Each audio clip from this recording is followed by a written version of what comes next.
let's turn This on side's the looking video. perfect. We are going to start the meeting in 1 minute.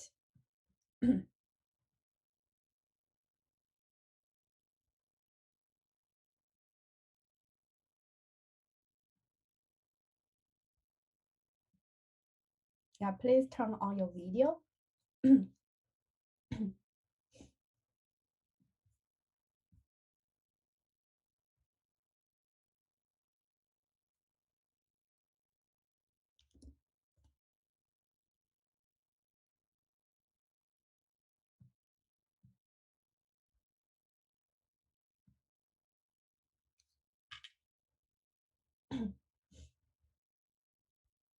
As well. So at this point, guys, everything in the front end radiator support is good. We just need to put in the headlight there, put in the headlight there. This is also missing a washer system over here. We do need one of those, and then an intake right here. We'll go ahead and Hello, try to find those at a everyone. pick and Please pull or turn on something. your Again, trying to video. At the same time, also please open the slides and open a web browser for online GDB because we are going to try also some examples on online GDB. Okay, so make sure that you are able to write your code on your computer. Okay, so it's already lunchtime. It's okay if you're eating, it's fine. And you can also have some drinks with you, okay, because we are going to hold a long meeting again this week.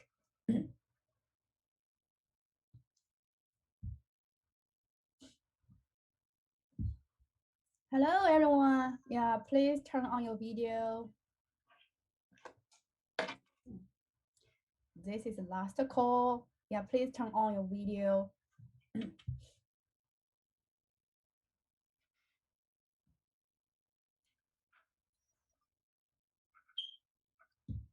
Okay, please turn on video.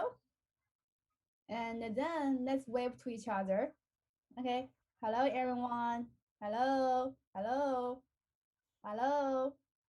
Okay, yeah, hope you are doing fine now. Yeah, and enjoy your lunch. Okay.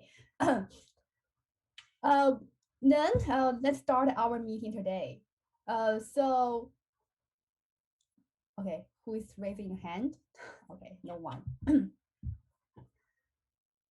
Last week, you have already submitted your project proposal and also the individual assignment 6.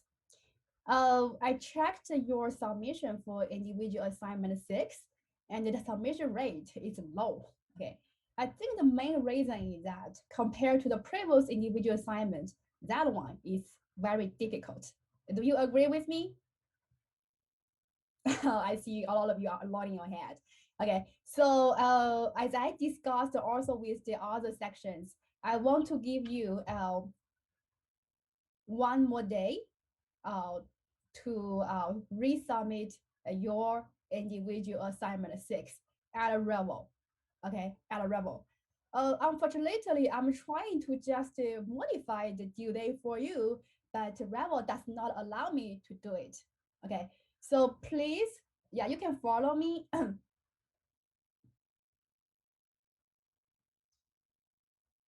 If you are using a computer, then please open Revel on your computer, and then you will see a tab called as scores. Can you see that?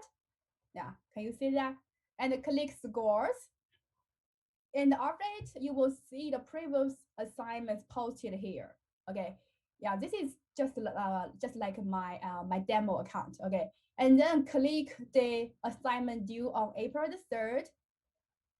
Click it, and then you will be able to see the previous questions. Okay, yeah, click next, then you will able to see quiz 5.6 and review that, and you can type a new answer and submit it again.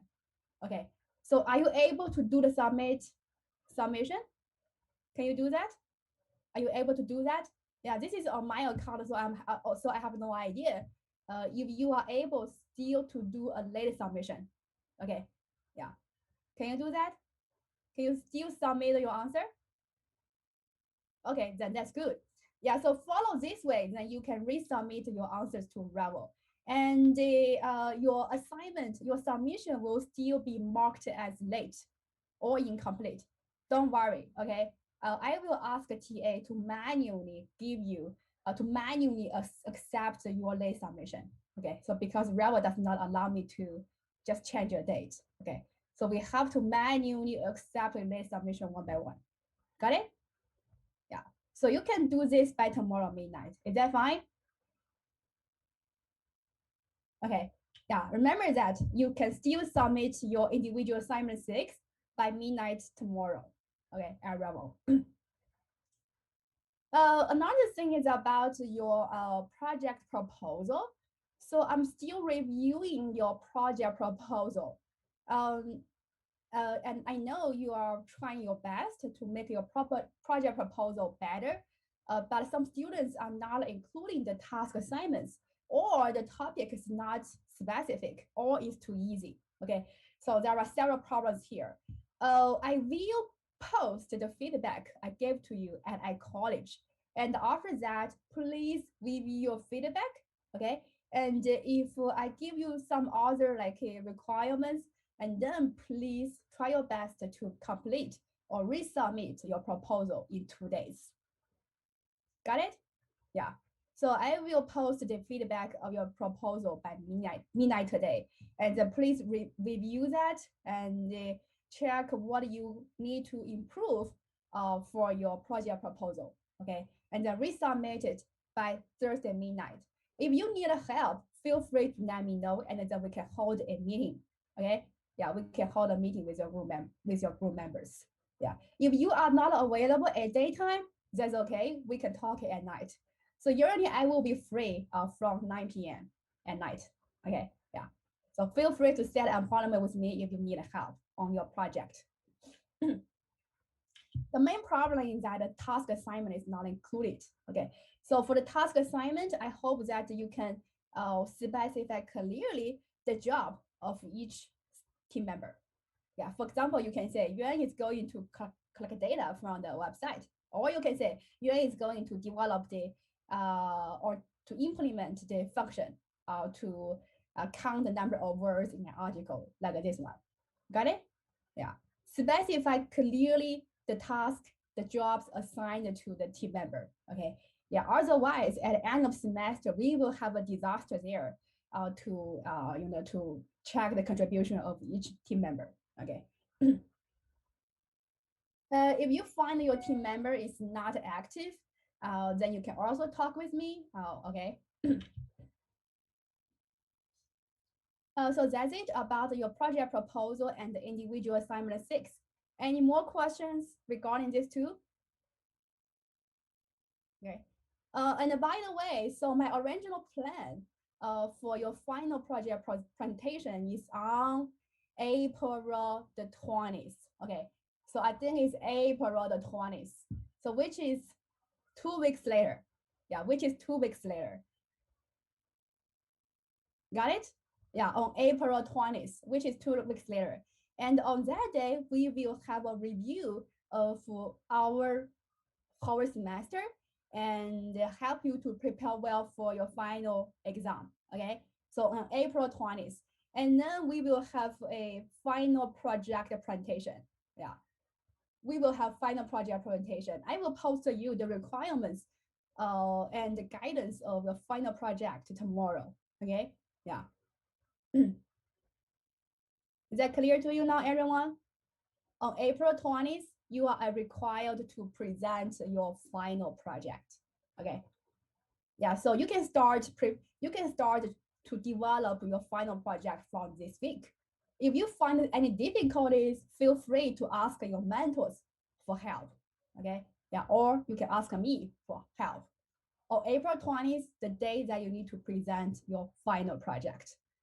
Oh, so next week, after I introduce list again, I will collect feedback from you about your final project. Okay, so next week, yeah, feel free to share with me some feedback of your final project.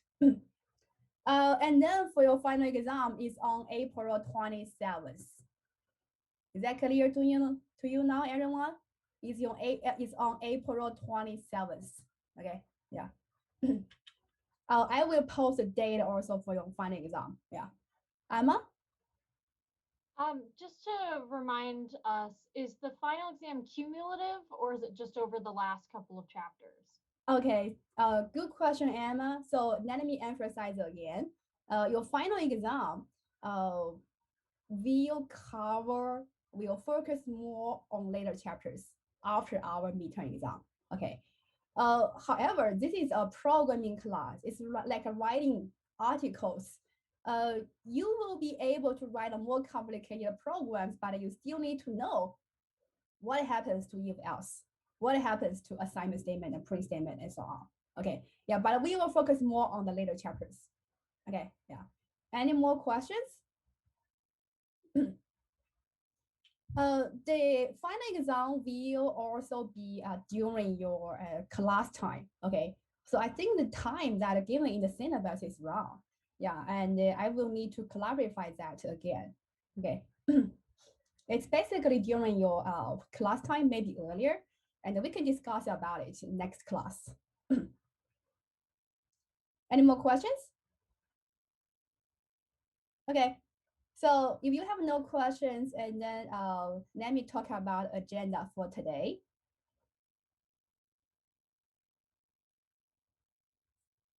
So today we are going to complete chapter 6, functions.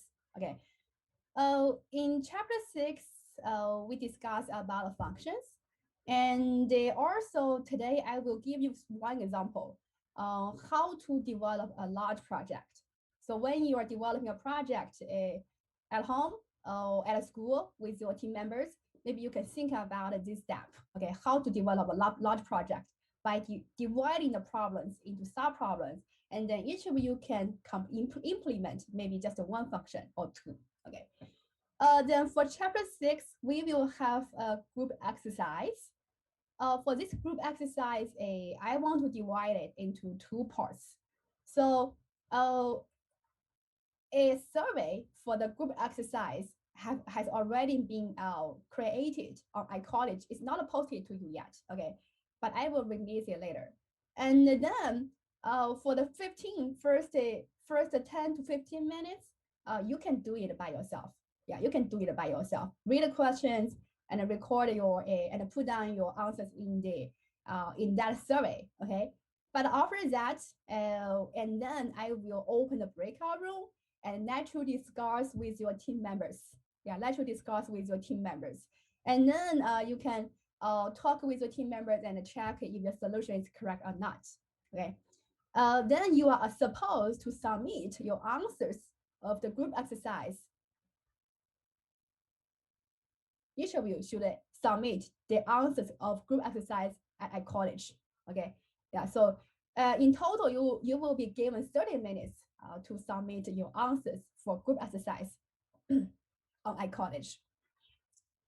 So after that group exercise, we can start talking about chapter 7. Chapter 7 is talking about list. Yeah, list is not a very complicated programming concept to learn, but you can consider it as a tool, okay? As a tool that we store data. Then how to use this tool well? This is the skill we should master when writing programs. Okay, so how to use this well in our program to process data. Okay. At the end of the session, we can review the quiz 2 and the quiz 3. I'm not going to talk about each question in quiz 2 and quiz 3. Instead, I will just talk about one question, the fill in blank question in quiz 3, because I found that you are not doing well in quiz 3, and many students lost points in that fill in blank questions. The fill in blank question is not actually very hard. Okay, so I will discuss with you the answer, and then I will give you or each of you a chance to get a bonus point. Yeah. Okay, so at the end of session, the bonus quiz will be open to you, and then you can spend the 10 minutes to do it. And if you can gain 80% of the grades on this quiz, you will get 1 point added to your bonus. You will get like a 1 bonus point added to your final grade. Is that clear to you now, everyone? So at the end of session, I want to give you a chance to improve your grade because you are not doing well in quiz 3. Okay, yeah. So this is about agenda today. Then I want to also emphasize some important days and also events. So all the individual assignment 7 due on Saturday, you will find it posted after the class. Okay. And then we will have a quiz 4 next class. Just remember that quiz 4 next class, and the quiz 5 will be on the review day. Okay. On Friday, there will be a workshop from 10:30 to 11:30. So the workshop here is prepared for you to discuss about the IDEs used for develop large projects like PyCharm, Spider, and Jupyter Notebook. Okay. So the online GDB we are using in our class is not enough for us to develop a large project. And then you need to know some IDEs to help you to efficiently develop programs. And okay, so I will invite our mentors or TAs to talk about the PyCharm, Spider, and the Jupyter Notebook. Okay, and after that, the experience on GitHub will also be shared with you. So how to use GitHub? Have you heard of GitHub before? Okay, so yeah, GitHub is a kind of online resource that we can use to manage the projects, okay, to collaborate with each other. So I think this is a good resource that we can also track the contribution, the progress of the project. So if you have used GitHub, that's good. Then you can use it also in your project. If not, no worry. So the mentor will teach you how to use GitHub in the workshop. Okay. And at the last, Jessica, one of your mentors, will also talk about her experience about project management when she was an intern before. Okay, yeah. Is that clear to you now, everyone? So workshop on Friday. So we have a workshop on Friday. We also have Lab 10. So I encourage you to go both of them. Okay. If there's no time conflict with the workshop on Friday, and then please go there. Okay. So could you let me know, are you able to go to the workshop on Friday? Yes or no in the chat? Are you able to go to the workshop on Friday? Okay, yeah, great. So I will also attend the workshop on Friday to coordinate that workshop. Okay, so please go there. And if you have some questions about your project, you can also ask. Okay, yeah. So me and also the other mentors will be there to help you with your project development as well. Okay, so this is about agenda. Any questions?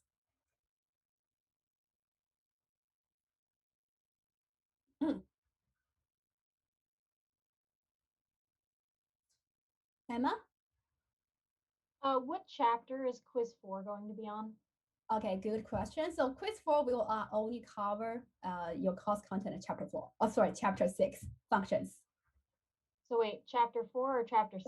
Chapter 6, Chapter functions 6. only. Yeah. Okay. Yeah, the recent chapter 6, functions. Okay. I'm going to ask you to complete the group exercise. So basically the quiz, the question in quiz mainly comes from our group exercise again. Okay.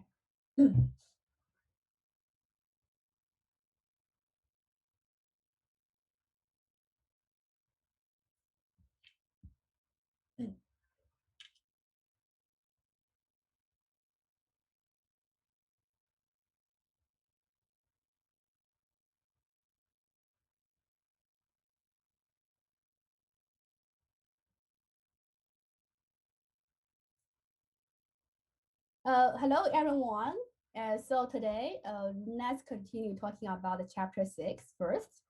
So last week, we have learned in chapter 6 how to define functions and how to call a functions. And we also learned why we need to use function. So I want to ask this question again, why we need to use function in our program.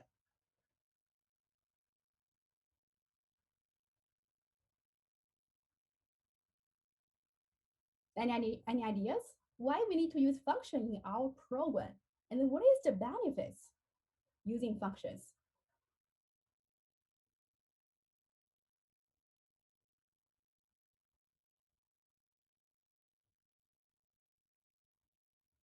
Yeah, so you come to the class to learn how to write a programs. But why in this chapter we are talking about functions? What is the advantage of using functions? It's a concise program, so you can program whatever you need to without making it too messy. Okay, thank you, Sachin. So it helps us to concise the program, right? Using functions, and then when we call it, we just use one single statement, and it will reduce the length of our program, right? Yeah, thank you, Sachin. Any other ideas? So it divides the complex system, complex system into simpler ones, but it Mhm. also helps prevent errors, syntax Okay. errors, Yeah. runtime. Mhm. Okay, yeah, thank you, Russ. So it means that we can divide, yeah, actually we can organize a very long program with several functions. Yeah, each function is like a short program. So if we find the errors in the whole program, the project, maybe we can just locate one single function for a correcting the errors. It will be easier for us to maintain the project program if we are using functions. Okay. Any other ideas? Any other ideas? Okay, Shivam? Yes, it reduces like the length of the program that you're Mm-hmm. writing. So basically, if you're writing a program, Yeah, it will just reduce the length and it will just to make it more easy to follow, yeah, basically. easy to follow. Yeah, good. So it will make the organization better, right? And easy to follow. Yeah, easy to follow. Yeah, thank you, Shivam. Any other ideas? Something talk about the security? Something about security? So do you remember the definition function header? When we are going to release our software, okay, or when we are going to release our library to the public, okay, we will only let the public know maybe the function header, okay, and tell them how to use our program, how to use the functions, but not telling them how the function is implemented. Yeah, it may be a very important function used for us to calculate a very important number, okay, and they know how to calculate that number, but they have no idea how the calculation is implemented. Yeah, so function can also help us to protect the implementation of the code from the users. Okay, so that's the third advantage. So we have known there are a lot of advantages of using functions. Then in your project, I highly recommend you to to maybe organize or wrap some statements of your code into one function. Okay, yeah. So we have learned how to define functions and how to call a functions. And we also know that some functions can return a value and some cannot. Okay. So like in this example, the grade example, let me show you the grade example. So when we are defining a function, the function does not have to return a value. Okay. Like in this example, both of the program can be used to ask a user to enter a score and then print out what is the grade letter of that score. Both of them work, but which one is better? So the left-hand side one is printing a message, the letter, but not returning a value. And the right-hand side one is returning a value, but not printing out a message. So which function do you think is better for us to use?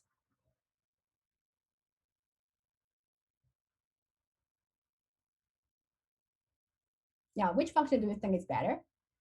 So when we are defining a function by ourselves in our program, should I define a function like add a grade, get a grade, or define a function like a print a grade? Yeah, maybe second one is better, but why second one is better? Yeah, why the right-hand side one is better, you think? Both of them work, okay? So even when you are developing a project, both of them work, yeah. So why the right-hand side one, the second one is better? Yeah, why is better?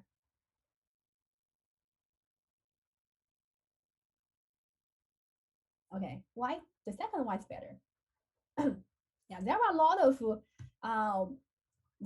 of cases of the functions we can use in our program. Okay, a lot of options we can choose, but which option is the best? Maybe we can try to get the best option in our program, right? And then it can avoid some difficulties later. Yeah, Alata.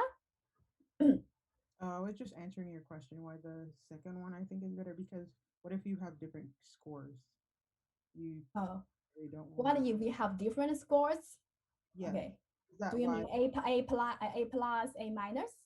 A plus, A minus, other numbers instead of Okay.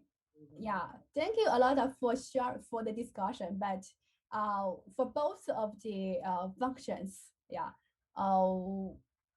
the difficulty to add the new grade letter should be the same. Okay, so we just need to add more cases in the if condition part.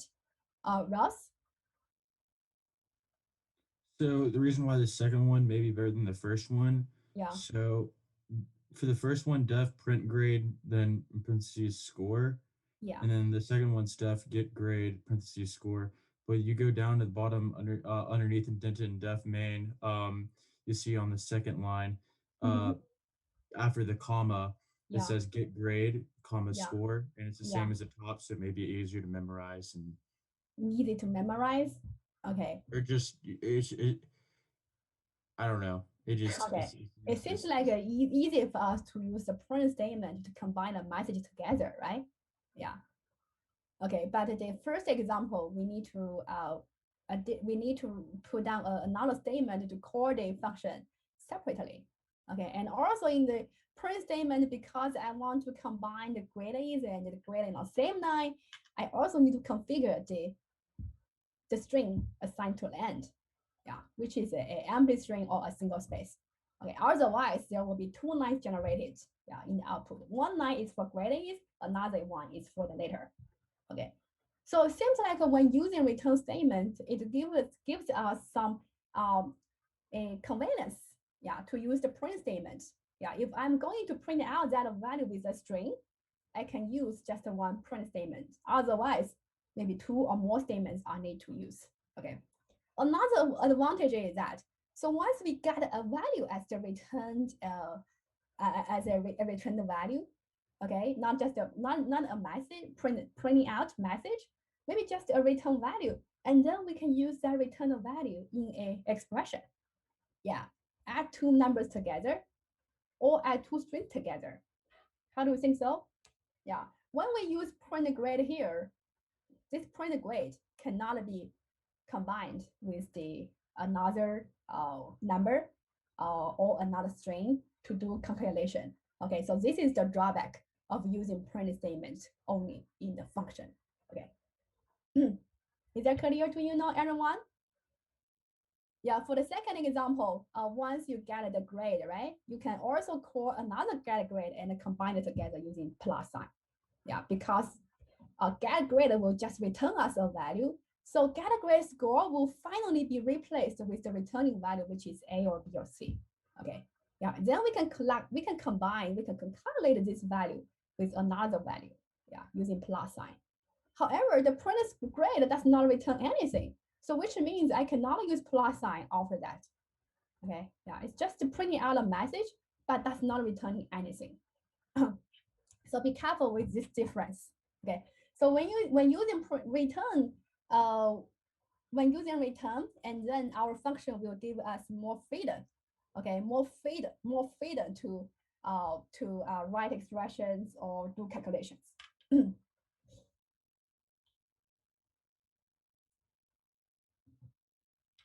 So once a problem is given to us, we need to figure out the number of input values and also do we need a return statement or not. Okay, yeah. And then we also learned how to call the functions by positions. Yeah, when by positions, the number of the input values and also the type of the input values must be the same. Okay. Yeah, must be same compared to the input values defined. Okay. We can also call the functions by using the keywords. Okay. So we can tell we can tell Python that this number 4 is assigned to n, even though n comes after the string. Okay, yeah, we can still tell Python this number 4 is assigned to n. Next, we also learned two different kinds of variables in a program. They are global variables and local variables. Okay, so why we need to know the differences between these two kinds of variables? Yeah, because when a variable is defined in a function, okay, when a variable is defined in a function, we say this variable is owned by the function and it cannot be accessed by other functions. Yeah. For example, you can use the variable I many times, right? I you can use in function A, and you can also use that in function B. Yeah, so even though the variables I have the same name, but they are different variables because they are owned by different functions. Okay, so that's about a local variable. And in some cases, we also need to share the variables with other functions. Okay, and this variable is called as global variable. So global variables means this variable is owned by all the functions, and all the functions have the ability to modify or read the global variable. Got it? Yeah. So global variables just shared by all the functions, and the global variables can be modified by all the functions as well. Okay. So this is the difference between the global variable and the local variable. Okay. Then there are some examples here given us to understand the difference between global variable and the local variable. So in the program here, first, could you let me know which statement should be executed first when this program is running? So which statement should be executed first?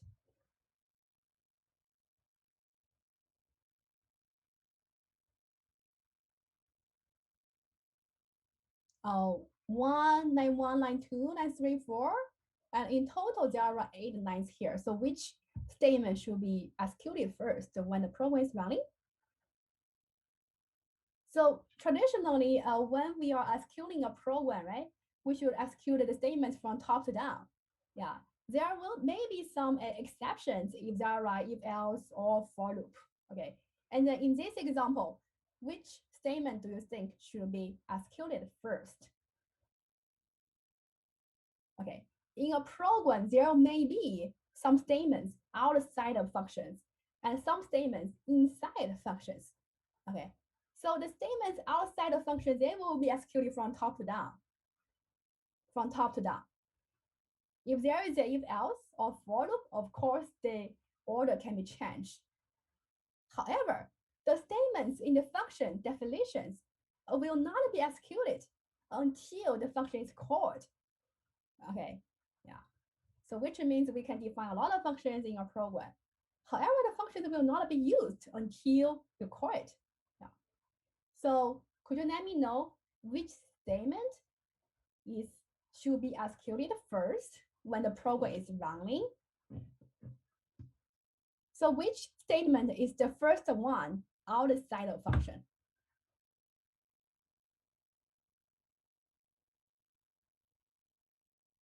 Which statement is the first one outside of function?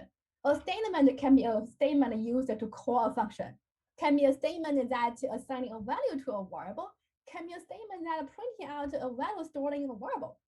So which statement should be executed first, and which is the first one outside of function?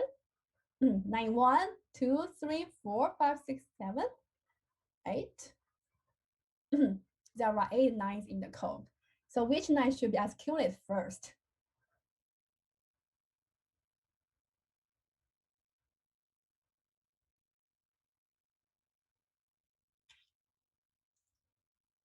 Line 7 is a printing statement. Okay. Okay, so the answer should be the first line, assigning 1 to global variable. So this is the first line that outside of the function definition. So we see, yeah, these lines from 2 to 5, so they are for function definitions. Then they will not be executed until we call it, we use the function. Okay. So first, we assign 1 to global variable, And after that, we will execute the second statement outside the function, which is F1 process. So this is a statement used to call a function. Okay, yeah, this is a statement used to call a function. If the function here returns a value, we can also insert this statement into a expression, okay, as an operand. After that, once the function is called, and then we should go into the statements in the function definition, assign to local variable, print the global variable, and then print the local variable. Okay. So when the function returns, we go back to the original place we call it, and then go to next statement, print out global variable, and print out local variable. Okay. Yeah. So if we can index those, oh, sorry, let me just put the code into online GDB.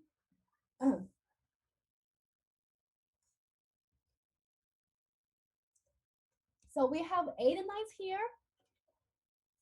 Then the statements will be executed from foot 1, and then 6, and then 3, and then 4, 5, and go back to 6, and then 7, 8. Okay, yeah, 7, 8. This is the order of the execution of the statements in the program. 1, 6, 3, 4, 5, 6, 7. Okay.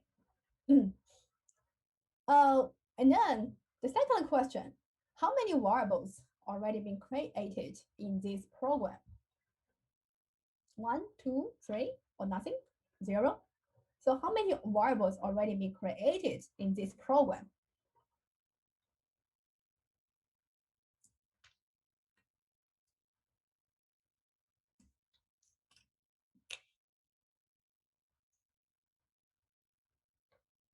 Okay, thank you. So it should be 2 variables.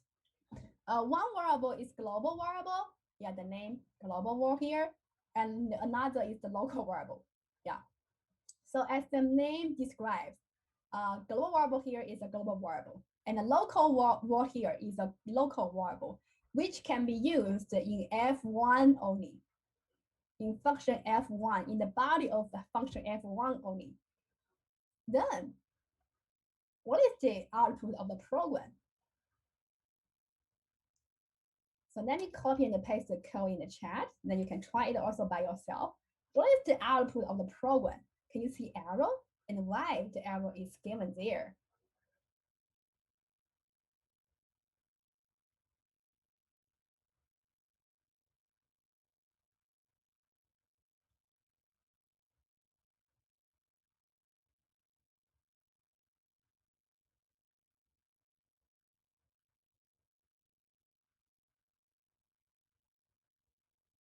Yes, thank you, everyone. So when we run the program, okay, we will be able to see first an output of 1 to 1. So this one is for the value of global variable. Second two is for local variable. And when we go back to F1, we are going to print out global variable again, which is 1 again.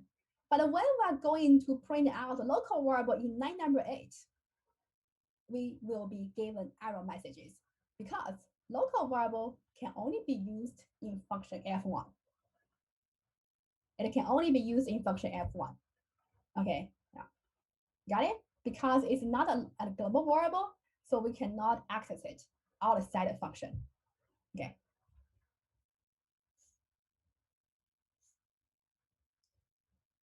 Then let's check the second example here. So in this example, we are given a lot of x. Yeah, some x here are marked in red and some x are marked in black.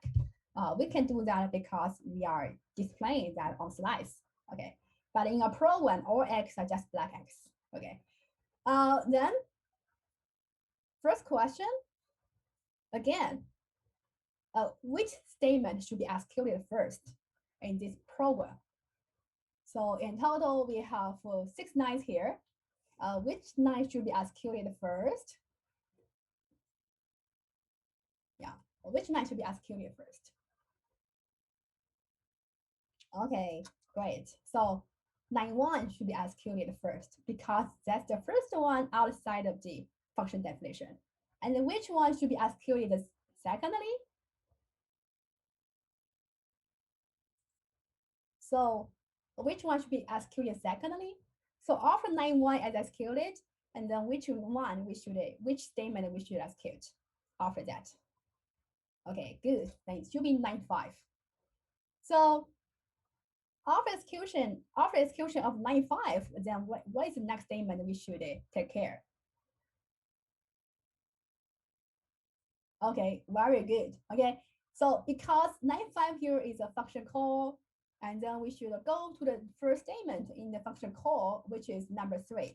Very good. Okay, and after that, what is the next statement? Okay, it's number 4. Good. Okay, and the number 4 is the last statement in the function. So when it finishes, what is the next statement that we should go to? Which statement we should go back? So we should go back to 5. Okay, and then continue to next, which is 6. Okay, yeah, good. So once you know how the statements in the program is running, then let us discuss the 3 questions here. So first, is the red X here a global variable?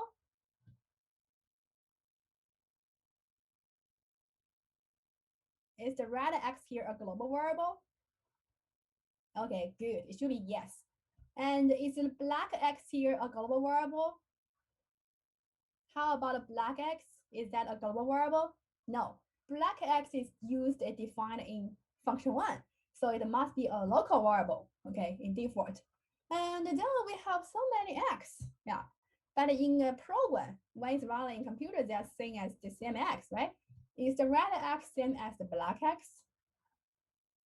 Are they the same? Are they the same? Okay, yeah, very good. So they are not the same variable, even though they have the same name, but they are not the same variable. Okay, it's like when we're going to buy a book, each book can be the same. Yeah, but each book may have its own like a, yeah, you can buy a lot of books, but each book may have its own like a number in the bookstore. Okay, so in a program, the local variable can have a name same as the global variable. But a variable cannot be the local variable at the same time global variable. Okay, this is not allowed. Yeah. So X here is a global variable. Black X is a global variable. Sorry, black X here is a local variable. Yeah. So since we have a local variable here in function f1 with the same name as global variable, so in default, the global variable cannot be used in the function f1. Okay, because it conflicts with my local variable. So in default, global variable will not be used here. Okay. Then could you let me know what is the output of this program?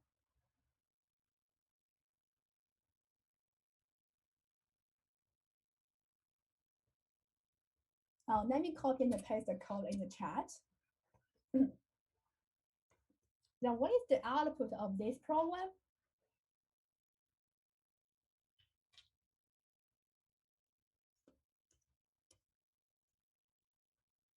Yeah, what is the output of the program?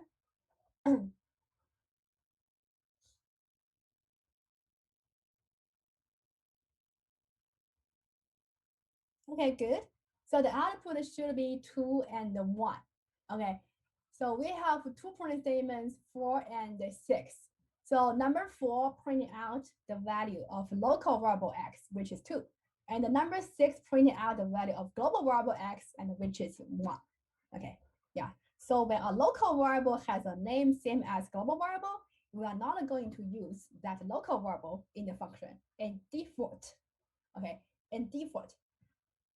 Then what is the special case? The special case is that if you really want to use that global variable before you use it, you need to give Python a message by using the global keyword. Global X here means it's telling Python, I'm going to use X, and this X is a global variable I defined before. Okay, Then if I put a global variable here between 9.2 and the 9 number 4,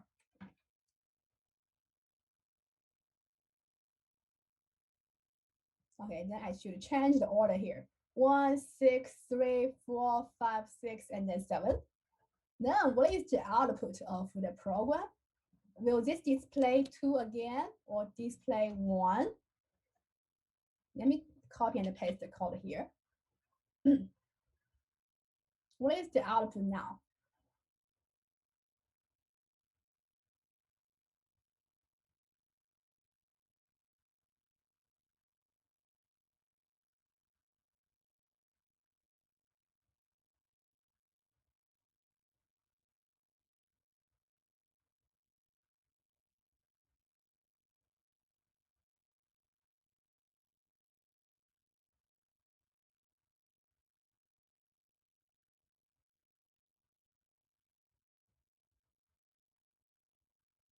Okay, so let me run the code.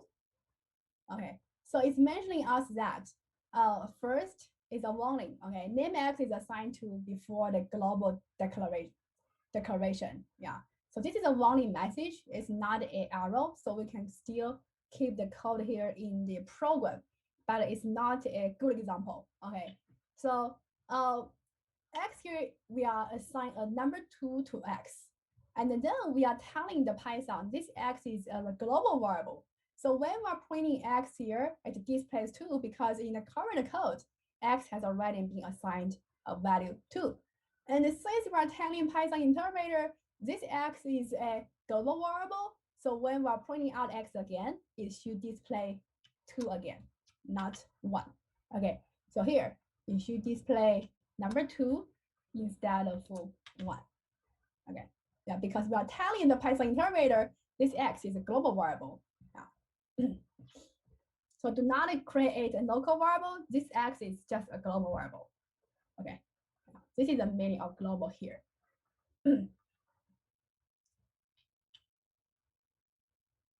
There's one more example telling us how to use the global keyword. So X here can also be a global variable, and then we can tell Python X is the increase X I'm going to use in the function here is also a global variable. And then we can call increase. Yeah, we can call increase, and then the increase will be increased by 1. Still, let me copy and paste the code in the on 9GB, and let me increase that again one more time in the code. Okay, and then let me discuss with you how this program is executed. Okay, so could you let me know which line should be executed first?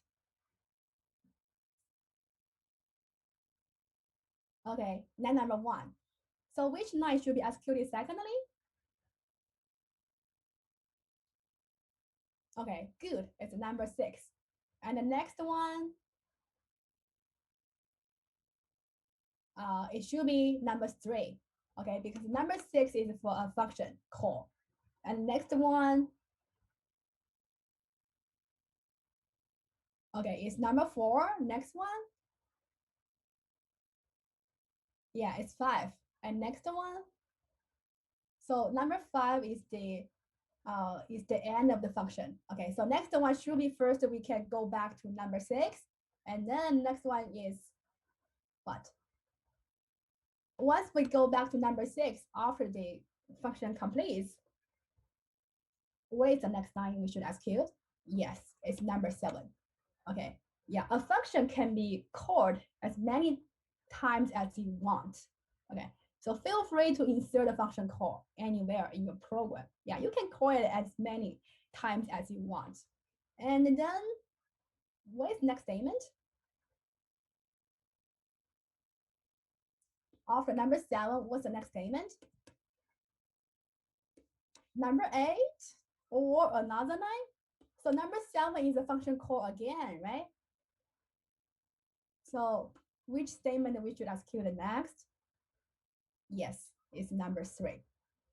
Okay, so every time the function is called, and then we should go to the function body. Okay, is that clear to you, everyone? Yeah, every time the function is called, we should go back to the function body. And the next line, what's the next line?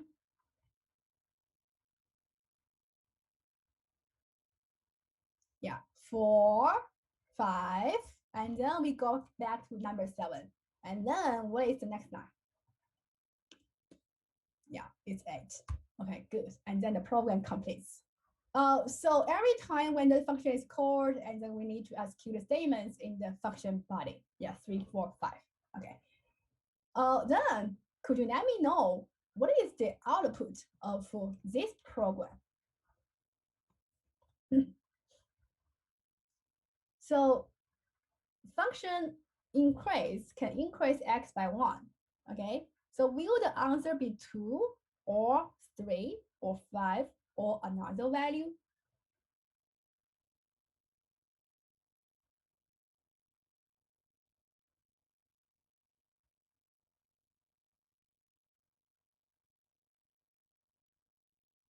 What is the output now? So I call it increase twice. So what is the output now?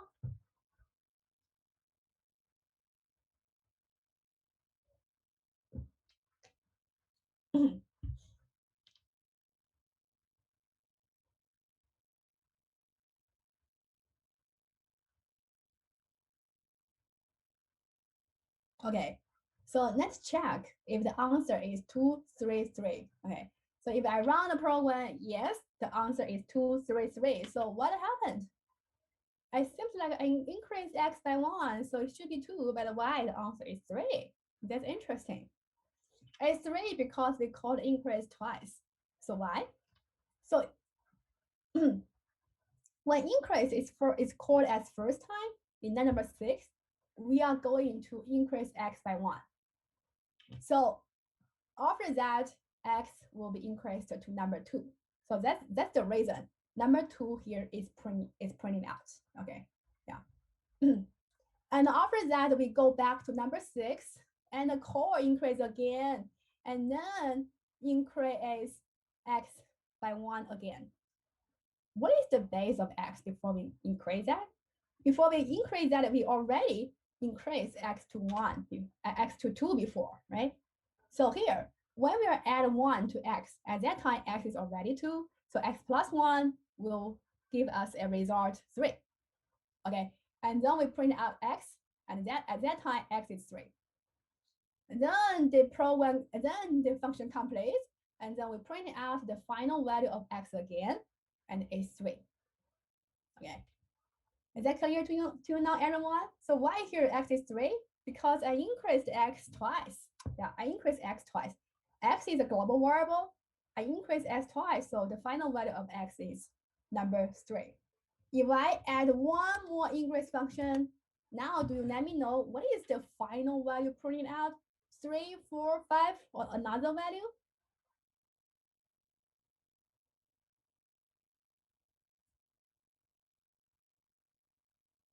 What is the final value printing out? If I add one more increase here, yes, it should be 2, 3, 4, 4. The last value should be 4. Okay, because I increased the x 3 times, so that the final value should be number 4. Okay. So this is a discussion about how to use global variable. Okay, so we can use if we want to use global variable in the function, we must tell Python that this x is a global by using global keyword. Okay, otherwise Python will automatically think that variable is a local variable. Yeah. Another place we care about scope is in the for loop. Okay, Python is different from Java. In Java, we use a loop variable, like I here in the for loop, and then we cannot use that loop variable outside of for loop. But Python is different. Even though we can use a loop variable in the for loop here, we can still use it outside of for loop. Okay, in the same function, we can still use loop or use loop variable outside of it, like I.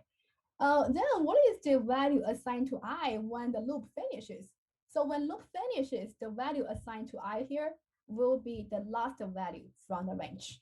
Like in this example, the range here generates a value from 0 to 4. So could you let me know what is the value assigned to I when the loop finishes? What is the value assigned to I when the loop finishes? Yes, it's number 4. So that's the reason when we run a program here, the result will be number 4. Okay, yeah. So we should be careful with this trick, yeah, when we're writing a program. And then we can still use I outside of loop. But here, the I's value will be the last value from the range. Okay. Then let's check this program and find if there are some errors in the program. Okay. So when we are given a program, we should first find out if this program has a function, and then what is the function body. So the function body must have indentations. Okay, must have indentations. So in a group exercise later, you will also be required to check errors in the program. So the first step, we should find out if the function has a function body. If no, and then the program is wrong. Okay. Then could you let me know what's wrong in this program? What's wrong in this program? So in this program, we have a function definition. Number 2 to number 5 are the statements in the function body. And then what is wrong in this program?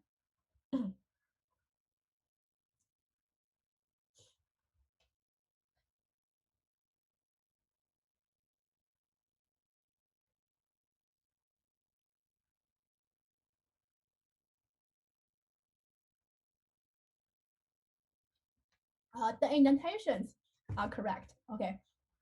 So there are no arrows in the indentations.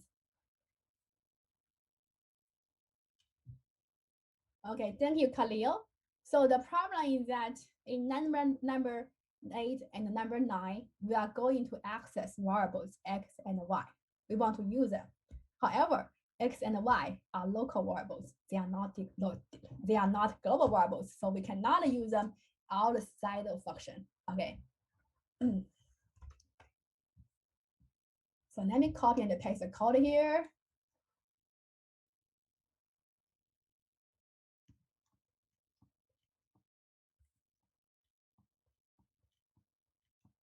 Okay.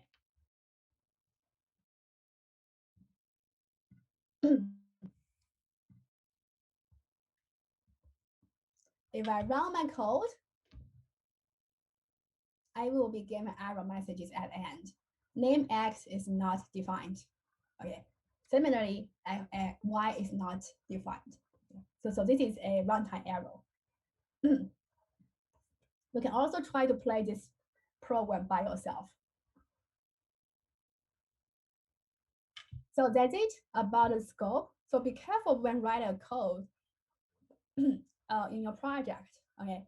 So if we define some local variables, then please do not access it in outside of function. If you want to declare some global variables, means that you want all the functions to modify it. Then it will be very hard to track the changes in the value of the global variable. Okay, so be careful when you use global variables and local variables in your program. Now it's time for us to write down more complicated programs. Okay, in this exercise here, a problem here, I want to generate random characters. I'm not going to discuss you how this program is designed and how this program is written down here. I encourage you first to read the complicated programs first, okay? And then later on, after we already had experience reading the complicated programs, we will have the ability to write long programs, okay? So and this program, yeah, please spend about 1 minute to read it. And then you can also please try to answer the questions here. What is the number of variables, the number of functions? And if I'm going to print out 100 random lowercase letter, and 25 characters per line, how can I modify the program here to make it work? Okay, yeah. So please spend about maybe you need 3 minutes to read the program and think about the questions in the discussion. Yeah, feel free to talk with your team members, okay, for the answers.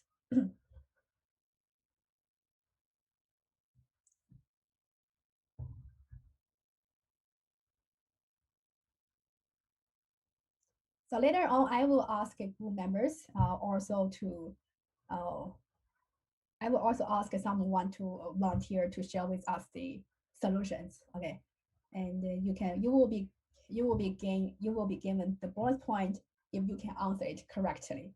Okay, so the first student who can answer it correctly will be given bonus point.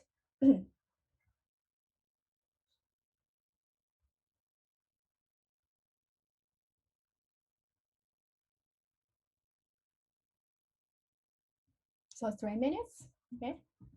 Yeah, please think about it and we can come back for the discussion around 1:53.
Thirty seconds left.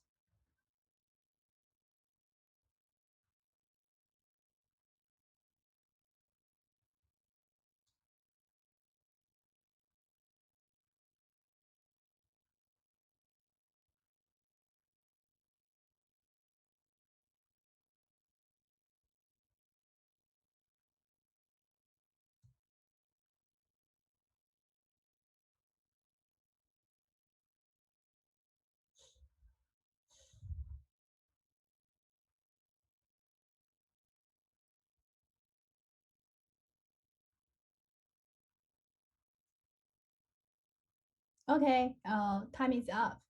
Okay, so do we have volunteer?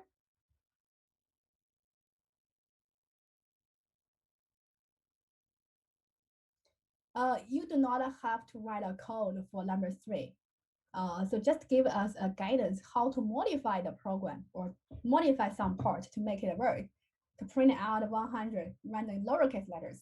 Okay, yeah, 25 characters per line. Okay. Any volunteer?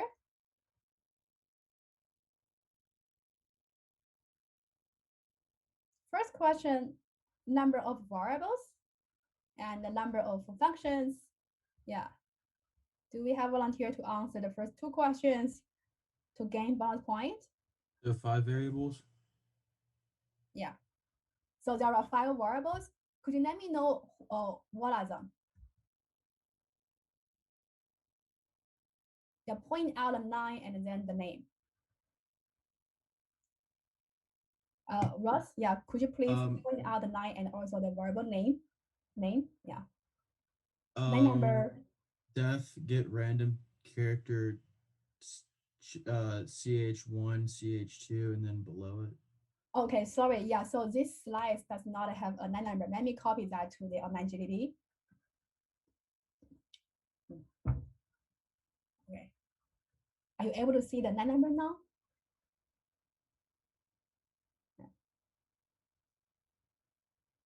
Carlos, can you continue? uh so you just want me to tell you a lines? Yeah, a line and then the name of the variable. Oh,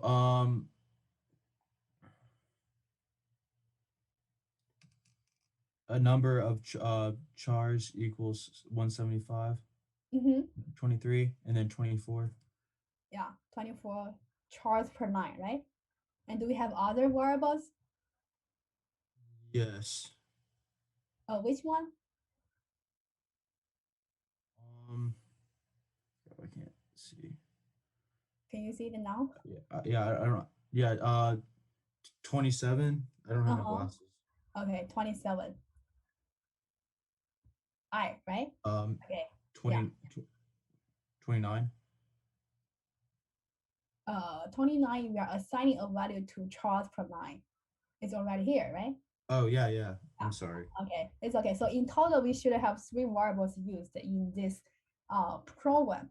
And all the 3 variables actually are global variables. Okay, global variables. So which means in the program, we can also use those global variables in the functions. Okay, yeah. Second question, Ross. Could you also let me know the number of functions in this program? Okay. Function.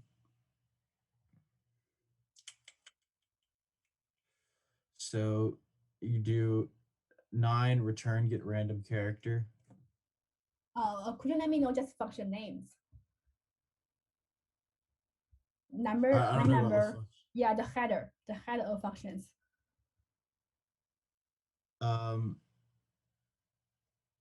Def get random line 8. Line 8. Okay. And then 4, 12, 16, 20. okay. And then 20, right? Yeah. Yes. Okay, yeah. Okay. Thank you, Russ. Thank you. Yeah, thank you for trying this question. And I think you'll give bonus points to you. Okay. Yeah. Then so we have 3 variables used in the program and 5, 1, 2, 3, 4, 5 functions defined. Okay. And the last question. So how to modify the program here to make it work to print out 100 random lowercase letters, 25 characters per line. Number 3, how to make the program work, how to modify it to make it work to print out 100 random lowercase letters and 25 characters per line. Any ideas? Volunteers? Alanta? I'm gonna just try this one. For the 100 random lowercase letters, could you subtract that from the number of characters? The characters in that line 27. Mm-hmm. So minus 75 would be the 100 that you need. So, yeah, let's read the program together from 27 to 2030. Okay. So so 27 to 30. Oh, sorry, 27 to 30 is going to print out the characters. So how this character is generated? It's generated based on using get a random lowercase letter. So this is going to to generate a random lowercase letter. Yeah. You can also find the definition of the function here. Yeah, I do not care about it. I just want to know what thing is generated here. Okay. And here the number of characters I'm going to print out is 175. So which means this color segment is going to print out 175 characters, lowercase letters in the program. And the 25 characters per 9. So why we have a if statement here? Because I want to check how many number characters are already be printed out.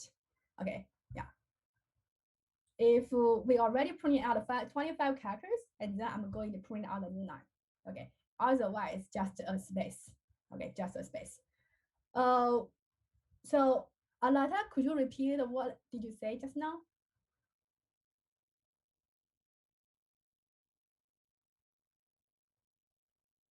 So how to print out 100 characters instead of 175? How to modify the program to make it work?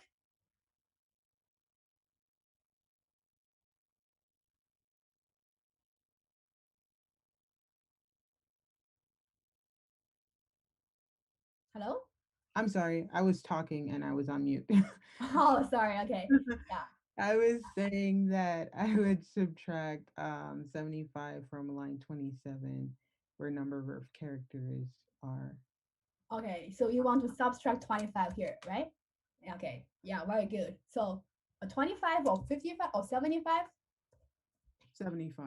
Yeah, 75. Very good. So yeah, we can either subtract 75 here or change 175 to 100 when we assign the value to a number of characters. Okay. Yeah. Yeah. See, when we are so when we are giving a program, we should at least know like how to modify that a little bit to make it work for a different problem. Okay.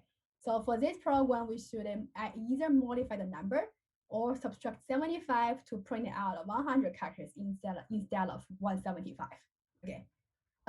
If I want to print out 175 uppercase letters, and then what should I do? You just leave it as is. Sorry, Alata? I was saying if you want to print out 175s, you wouldn't modify the amount. I want to print out 175 uppercase letters randomly instead of lowercase letter. What should I do? So you would change line 28 and call the get uppercase letter. Yes. Okay. Yeah. Thank you, Alata. So I think we can give Alata the bonus point. Okay. So instead of generating lowercase letters, if we want to generate uppercase letter randomly, then we should modify the function call here to get a random uppercase letter. Okay, get a random uppercase letter. So you may ask me, oh, why we need to use here random character dot? Yeah, random character dot. So actually in this program, random character dot is not needed. Okay, so let me remove it. So you can directly call a function by using its name. But why? In some case, we need to also give a prefix, a name, and then a dot in a function call. Then let me give you another example here. So on the slides now, you can find out two programs, two Python files. Okay, so the first one is called as random character.py. Another one is called as test random character.py. So they are separate files. Yeah, they're different files. And the first one is defining a lot of functions. And the second one is using the functions from the first one. So in order to use a function from a different file, we should import the name of the function in the beginning of our program. When calling the function, we should also tell Python that this function comes from another file, random character. Got it? So this tells us like how to call a function from another file. So we can call a function in our program in kernel file using the name directly. We can also call a function from another file using the name of the file and then dot the name of the function. Okay, does this make sense to you all? Yeah, when we need to use a function defined in another file, and then we need to import the file name and then also use the name of the file to access that function. Also, in the random character, this program, in the beginning, you can find out from random import random int. So what does this mean? Previously, when I ask you to import a random package, I will ask you to import a random directory. Okay. However, when using that, and then every time when we want to call random8, we have to give a prefix random dot. In order to skip using random dot, this prefix, and then we can tell Python interpreter, I want to import only random int function from the random package.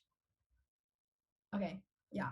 From random package, import random int function only. And then I can, so now the Python knows where random int comes from. And then that's the reason when we're calling that, we do not need to tell Python where random int comes from, because Python already know it from the first line of the code. Okay, does it make sense to you all now? Yeah, so yeah, this kind of trick will may exist when you want to develop a large project, because in a large project, you can define functions in different programs, and then how to use the function from another file. You can either use import directly, or you can tell Python interpreter and which specific function I want to use from that file. Okay, yeah. So choose a strategy that fits your own schedule or your own like a your own a project. Okay. Any questions? Any questions?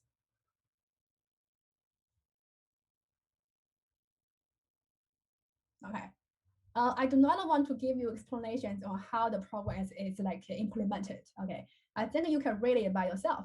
And the most important part is how to develop a project by by creating several files. Okay, so then how to use the program or functions defined from another file. The last step is when we are giving a project, how can we design and implement the functions and the project? Like in your final project, I encourage you first to read your to be clear with your problem definition. Okay, I read the project proposal and find some students, the groups are still not clear with the problem definition.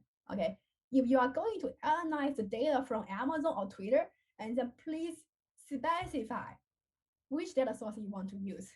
Amazon.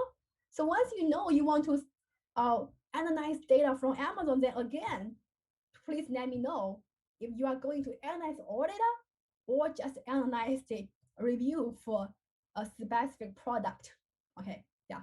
Please describe the problem carefully, or you need to read the problem carefully from your customer. Okay. So once the problem is very clear, and then you should be able, as the manager, okay, you should be able to divide the problem into sub-problems. And we call this step as stepwise refinement. Okay, and it's using a strategy called as divide and conquer. We should divide the problems, a hard one, into smaller, easier ones. Then the sub-problem can be easily implemented using a function or several functions or just one single file. Okay, it depends on the scale of your project. Yeah. Like in this case study, so how to write a program to display the calendar? Yeah, this can be a very complicated problem to us. Yeah, how to display a calendar? Yeah, write a program to display a calendar. For example, when the program is running, I will ask the year from the user and then ask the month from the user. And after that, if I click enter, then my program will be able to print out a calendar for this month. In the print out, you can find out the title of the calendar, the month, and the year, and then the description. Okay, the days and the days for each. So the day in this month. Okay, number and also the day. Yeah. So can we write a program here to print out this calendar? Yeah, this is a very complicated problem now. I think you may get stuck to write a program to display the calendar especially, right? Then we should use the stepwise refinement, this strategy, okay? So once we are given a problem, we should try our best to divide it into easier sub-problems, okay? So since the input step is very easy, so how about that? We divide the problems into two parts first, read input and then print the mouse, okay? So which means, yeah, this part is easy to handle. Get input, but the print mouse part, the calendar is hard to handle. So I want to leave it as the second task, okay? So since print the calendar is so complicated, it has two parts, the title and the body. So how about I refine it again to print out the title and print out the body separately? Yeah, the title is much easier to be printed out. To print out title, we need only the mouse, right? We need only the mouse, and then how to get a mouse name from user's input. Yeah. Then how to print out the body of the mouse. The body of the mouse has the days and also numbers in it, okay? But there will be a difficulty for us to find out the start date. So maybe April 1st is on Monday, Tuesday, or Wednesday, and then which is the start date? We need to think about it. Once we know the start date, and then we can easily listing the numbers on the calendar once we know the number of days in the month. Okay, so if we know the start date and the number of days in the month, then it will be very easy for us to display the calendar well, the month body well. Okay. Then how to get the start dates? To get start dates, we can use another function, maybe called as get total number of days, to find out the distance between current day, so current year, the month, and maybe existing month we know which day it starts from. Okay, find out distance, and then we can calculate what is the day that for this month, the first day of this month.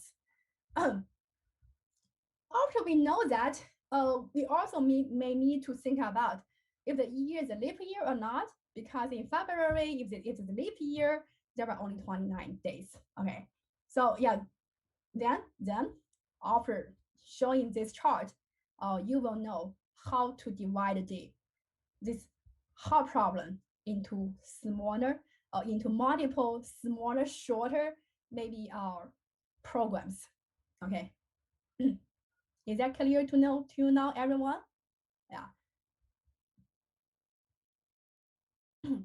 So at the bottom of each branch here is like also a short as a function. Okay, and each box here is also a function. For example, when print month is implemented, and then we can call print month title first, and then we can call print month body. Okay, yeah. So print calendar is a function.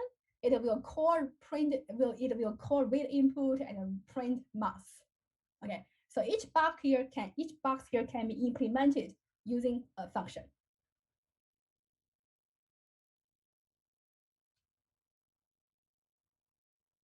So is it clear to you now, everyone?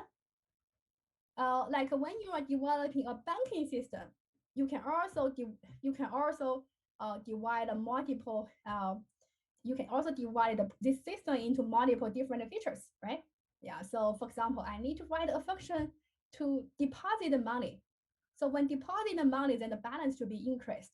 I can also write a function, implement a function to withdraw money from the balance. At that time, the balance will be decreased. Okay, so in my project, the balance will be a global variable shared among the functions. Okay, is that clear to you know, everyone? So when you are developing a project, you can also ask each team member to implement one or two or more functions.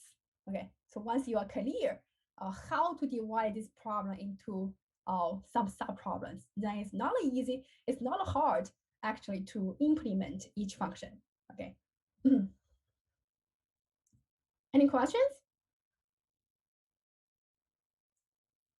So once we know this chart, then we can implement our project either from top down or from bottom up. So top down means first we can develop a skeleton. Yeah, like in this example, we know how many functions I'm going to define, okay? And then for each function, maybe I can just print out a fake message there. Yeah, make sure this framework works first. Yeah, this framework has multiple functions defined, and it also has a main function. And in the main function, first we ask the user to enter the year, the month, and then we print out the calendar, print out the month. Okay, so the skeleton here shows us like a structure of our program. How many functions defined and how those functions relate to each other. Okay. So when you are developing a project, maybe first you can ask one of the team member to develop this stuff. Okay. Yeah, it shows us like a general structure of the program. However, in this stuff, each function here is not implemented at all. We just use a fake message here to make sure the whole structure works. Okay. It's not really printing out the correct message, but it at least shows a structure, and the program can work well to display some meaningful messages. Okay. Hi everyone, is this clear to you now? Yeah, this is like a stuff. Okay, you can create many fake functions. Yeah. And the structure here just shows us how the functions relate to each other. Okay, yeah. You can also try a bottom-up implementation. Then start like creating each function. So maybe each member can create your own function, and finally we'll ask some other team member to combine to cooperate the function together. Okay, so that's called as bottom-up implementation strategy. But I highly recommend you to use the top-down strategy. So first, think about the whole structure. How many files you need? Okay, and each file, how many functions you need, and how to implement each function will be done in the second step. Okay. So that's it about our chapter 6. Any questions? Okay. Yeah. So the advantage of using functions is to first to increase the reusability of our program. Okay. The reusability can be increased inside of the program itself. It can also be increased the amount of programs, the files. Okay, yeah, which means the function we define in the current file can also be used in another file. Any questions? Okay. If you have no questions, let's take a 5-minute break and then come back for group exercise. Okay. Yeah. So we can come back around 2:22, and then you can start completing the group exercise. Okay. Yeah. So please take a break, drink some coffee, or you can still, yeah, you can still have your lunch. Yeah. So come back around 2:22. Alata? Yes. So is there the link for the group exercise in The group exercise will be posted as survey on your iCollege. It will be released around 2:22. Okay. Okay. Mm-hmm.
Hello everyone. So please come back for the main session.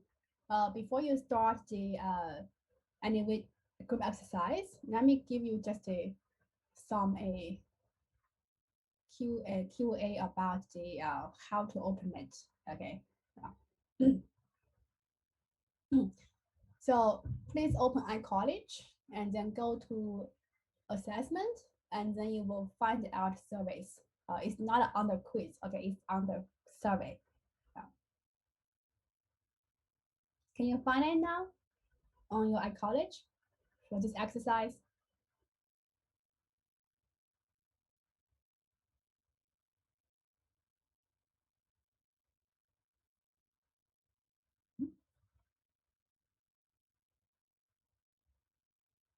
So could you refresh your web browser?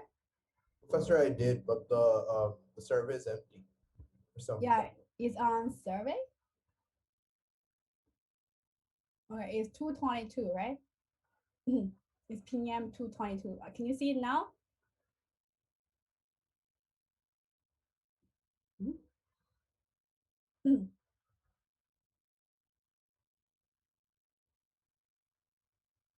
No, still can't see. Okay. It's okay. So let me check it. Oh, available until. Okay. Oh, sorry, I said the end day. Oh, so 222, and then you can complete it by 252. Okay. Can you find it now?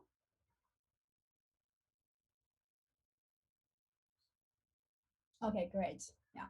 So once you open it, there will be 11 questions. The last one is a programming question. So first, try your best to complete the 10 questions in the beginning. The last programming question is just optional to you. Okay, if you feel you have enough time, you have extra time, then you can do it. Okay, it's not mandatory for you to complete. Yeah, so you can try your best to finish the first 10 questions.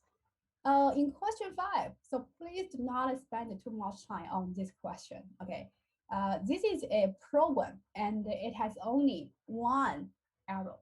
Okay, it has only one arrow, and the arrow I have already talked about it in the lecture just now. Okay, so one arrow only. Please do not spend too much time on that. The logic has no problem. It's just a syntax issue. Something? Tashping? Professor, do we all have to submit it or just one of us? Okay, good question. So Okay. I want you, each of you, to start looking at it in the first 10 minutes. And after that, or 10 to 15 minutes, and after that, I will open the breakout room and allow you to discuss with each other your answers. But finally, each of you should submit your feedback. So each of you should have a Okay. submission here Thank for the you. survey. Okay, you're welcome. So Strawberry, Hello, Professor. I don't see where is it like assessment and then survey. Can you see that? Assessment survey. oh, okay, I see it. Okay, thank you. You're welcome. Yeah, please go to assessment survey. I will open the breakout room around 2:40. 2:35. Sorry, 2:35. Okay, I will open breakout room around 2:35. So before that, please complete those questions by yourself. Okay. You can hit submission button later. Okay.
Q volume equals to the power.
All the group members should submit your own answers, your own survey at college.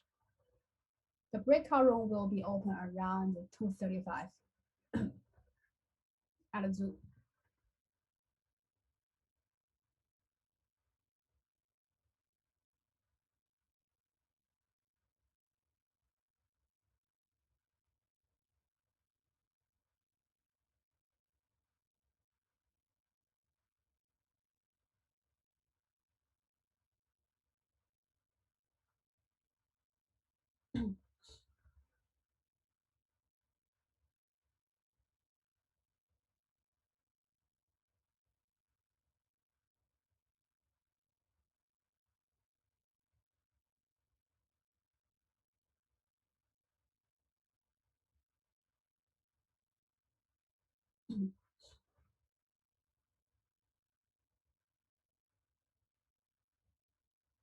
You can submit it later. Okay. Yeah. After discussion with your members in the breakout room. So at the end of the breakout room session, that you need to submit your that you need to submit your survey. Okay. So the survey must be completed and submitted by 2:52 p.m. Okay, because the survey ends around that time.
Excuse me, Professor.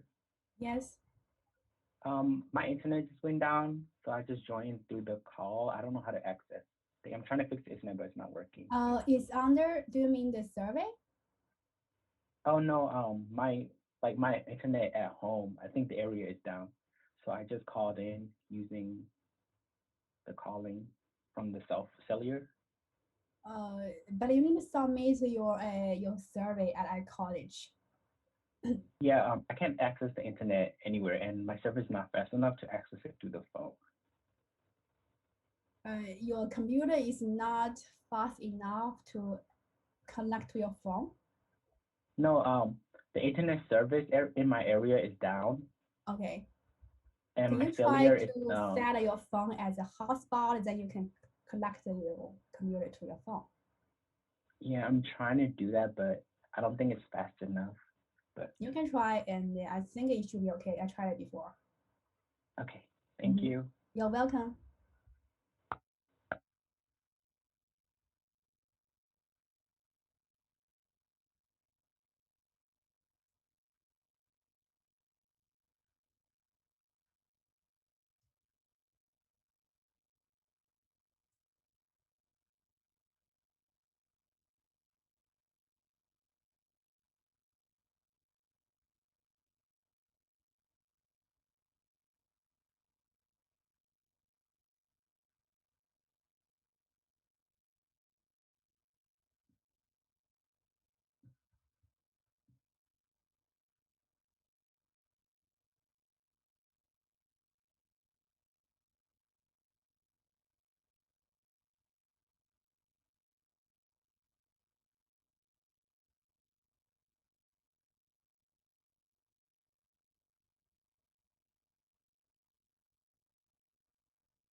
Hi everyone, I'm going to put you into the breakout room, okay?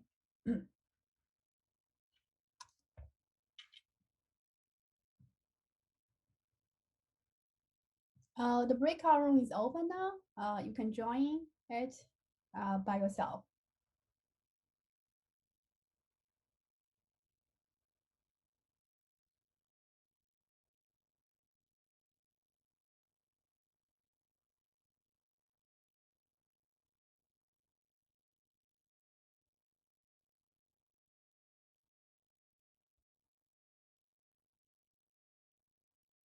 So please join the breakout room by yourself.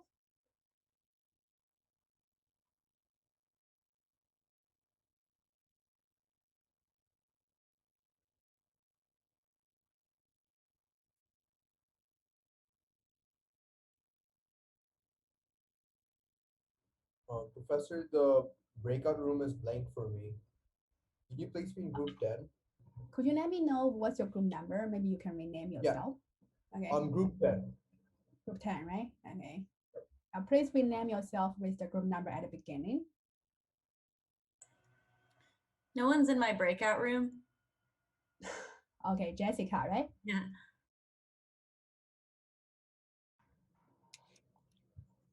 So we got the whole group now. Okay, cool.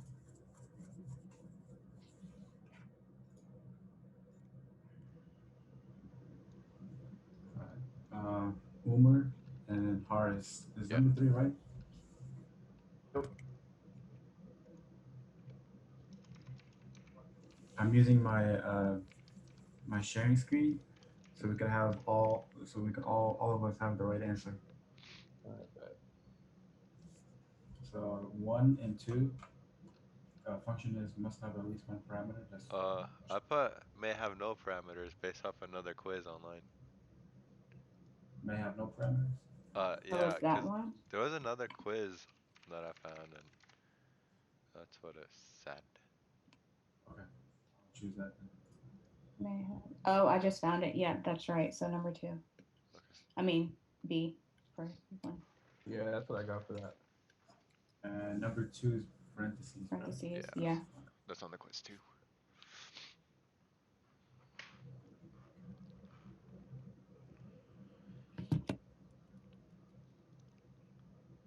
This is what I put on question 3.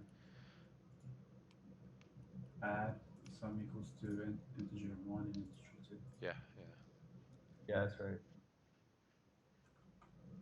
This Number one. 4, I feel like line 2 is not indented. That's right. Yeah. And then for question 5, I don't know why they give us this small little space to write. Yeah. It's annoying. Anyway, but I put to the power of, which is the function, and just plugged in cube side, comma cube volume.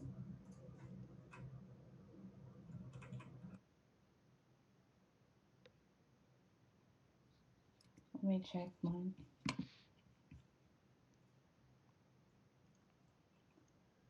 Did you get cube volume equal to the power of cube side 3? That's what I got. Oh, I just found it. There you go. The volume equals to the power of. Yeah, that's it.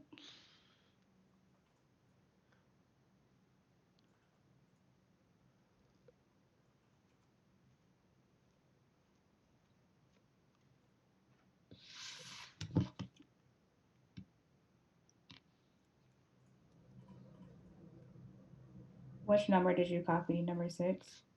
Yes, number 6. It's max 2. I can copy it.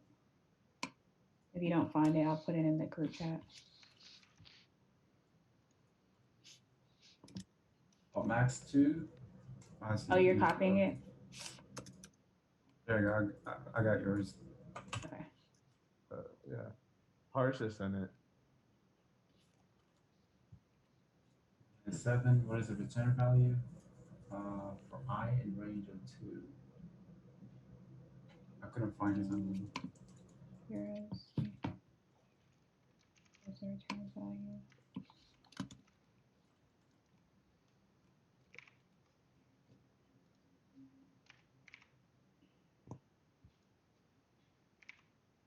Bro, I don't want her to pop her head in and see that we're on Quizlet, bro.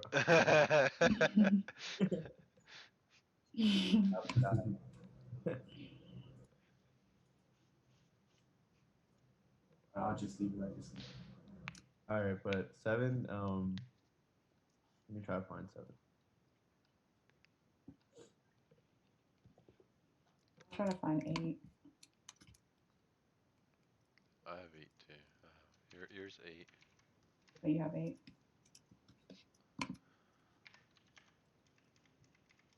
That's 9.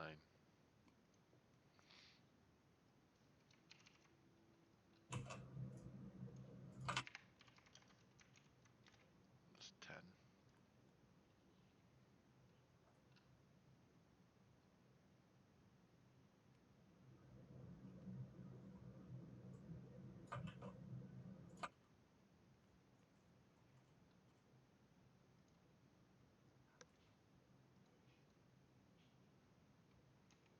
We're just missing number 7. Yeah, I couldn't find number 7. Yeah, me either.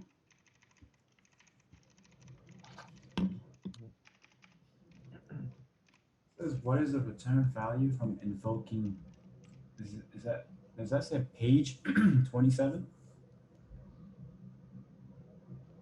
I thought you replaced N with 27.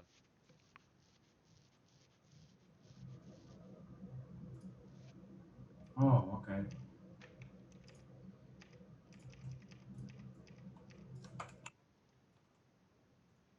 Putting it on GBD right now.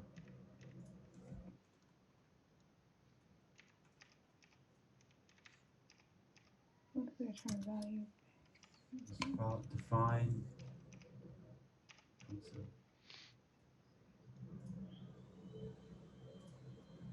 don't see that one.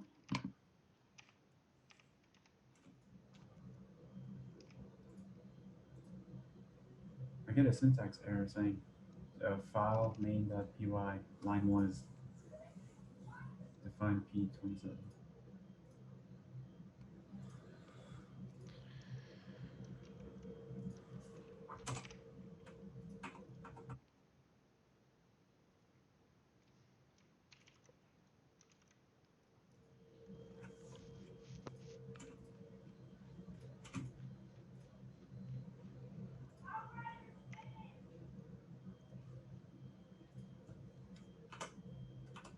Okay, so when are you opening in like PyCharm? Yeah, I'm putting it on GPD. So when I put it on GPD, it gives me this error, file main.py. It's a syntax error.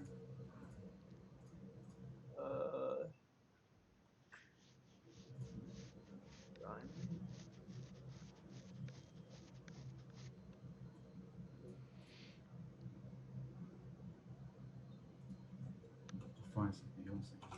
You put it, you put it right, bro. I don't know. I see that.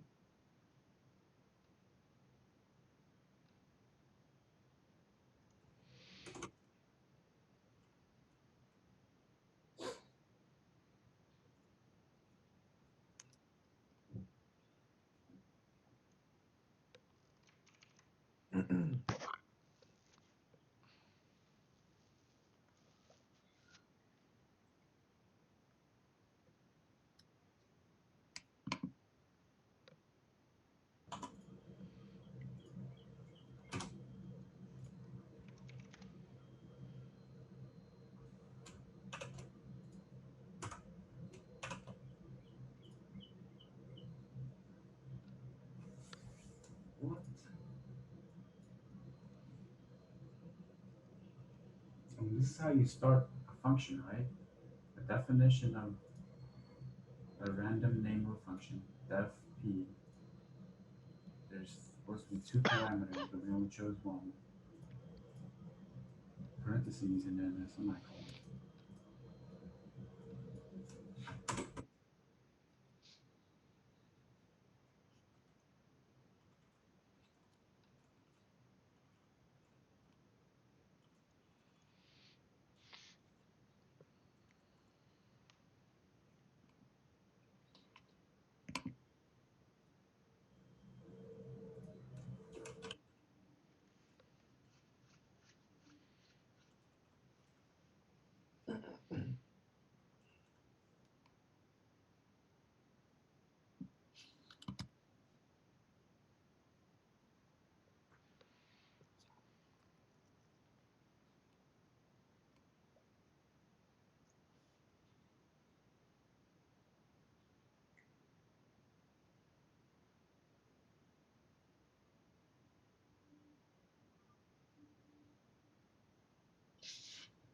You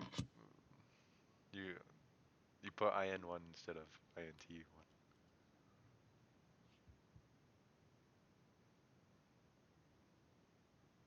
Okay, so this is how you really define add integer.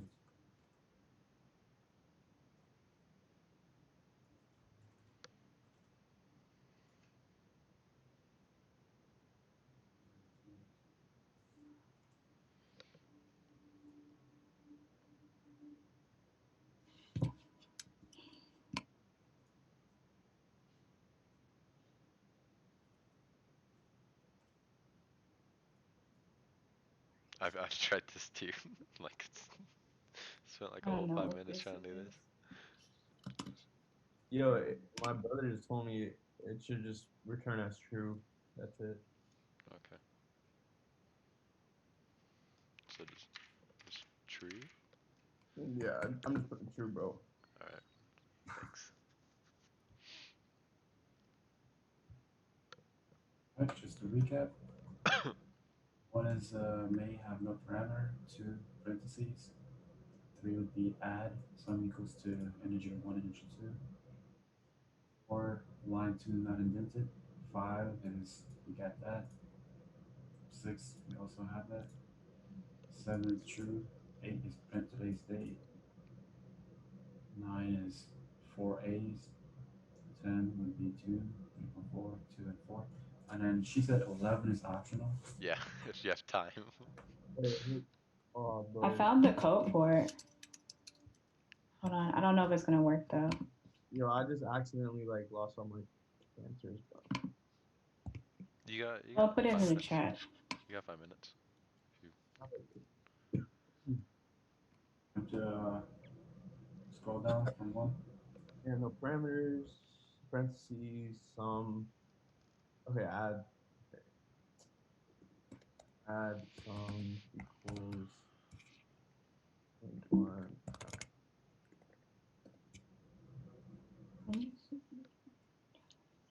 4 is line 2 not indented. 5. Someone post the answer on 4 5 already.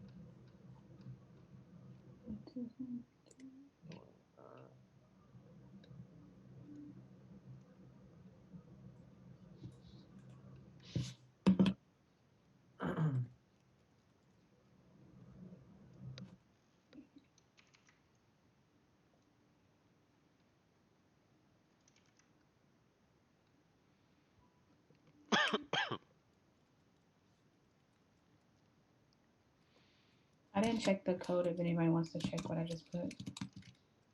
I did. It worked? It worked, yeah. Okay, cool. I got all of them. Appreciate it. All right, guys. Except for number 11. Are we gonna do that one? Yeah, it's in the chat. Oh, bet. So hello, is everything now here? I run into, yes, I ran Yeah. into GDB and pulled up all of it. So. I'll see you soon later in the main session. Mhm. You said you checked the code, right? Yes. Okay, cool. All right, so I think everything's done. All right, everyone's good? Yep. Going something.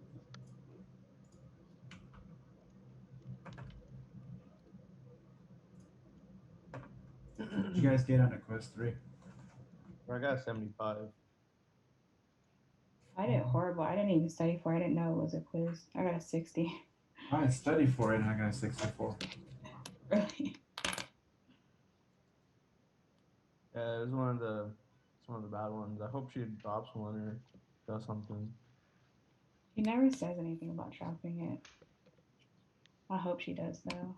I mean, at least she's gonna curve the class, hopefully, at the end of the semester. Yeah. Hopefully. Hopefully. Yeah, it's She not. needs to. I don't think anybody's really doing that awesome in this class. Yeah, we got 2 more quizzes, right? It's 5 quizzes total. Yeah. Next week we're gonna have a quiz for. Oh shit, dude, what the hell? Yeah, next week is for functions.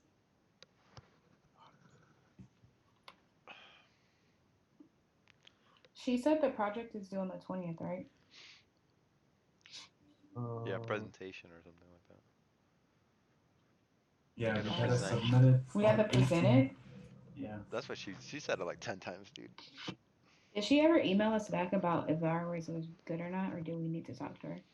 Not yet. So I submitted. We go. I submitted it. She hasn't graded yet.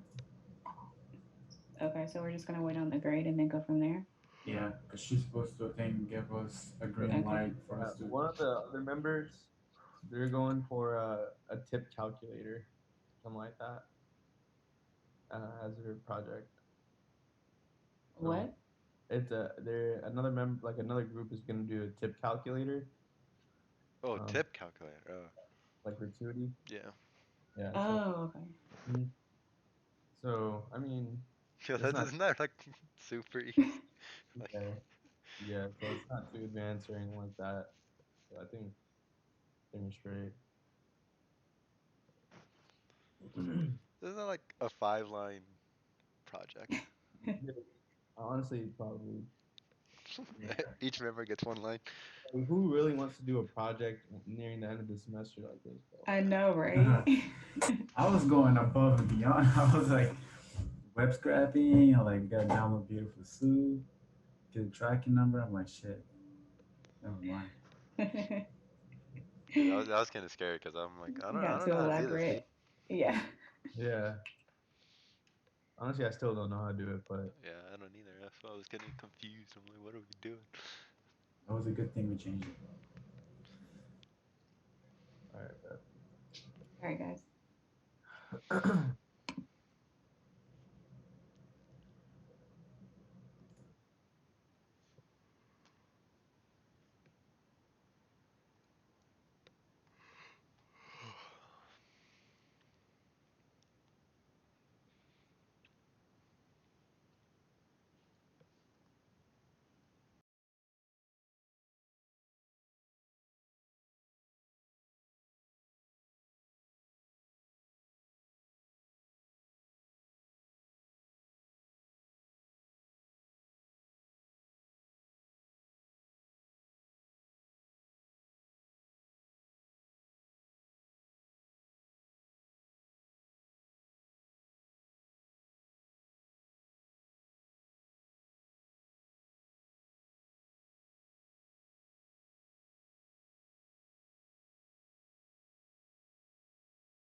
Kennedy, do you have a question?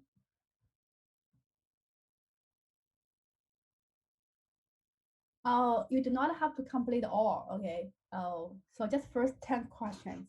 Yeah, you do not have to complete the question 11. I accidentally opened up another submission before I submitted and then I accidentally opened up another submission. So does okay. that It's fine. It's okay. Yeah. Yeah. So yeah, we can accept all the submissions. Yeah. Okay, thank you. This survey is different from your quiz. Welcome to the main session, everyone. I want to know which question you think is the hardest one.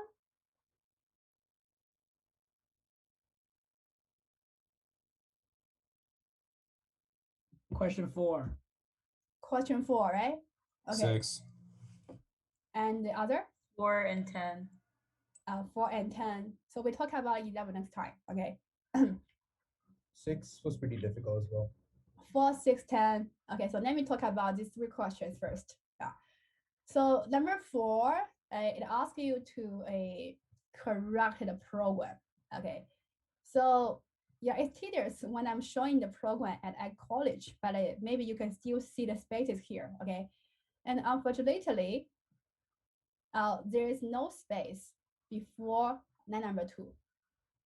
And then I'm looking for the body of line number 1, function 1, and find out nothing there. So which means line number 2 has errors. There should be some indentations.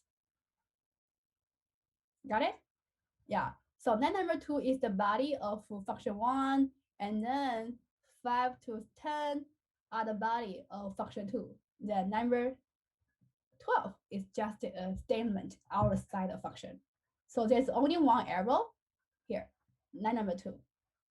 Okay. Yeah, line number 2 is not indented. Okay.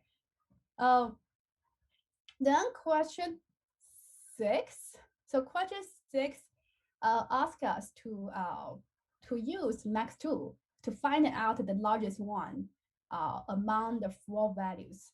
Okay. So unfortunately, max2 here can only get a larger one between the 2. And then how to use this function to get largest one among the 4?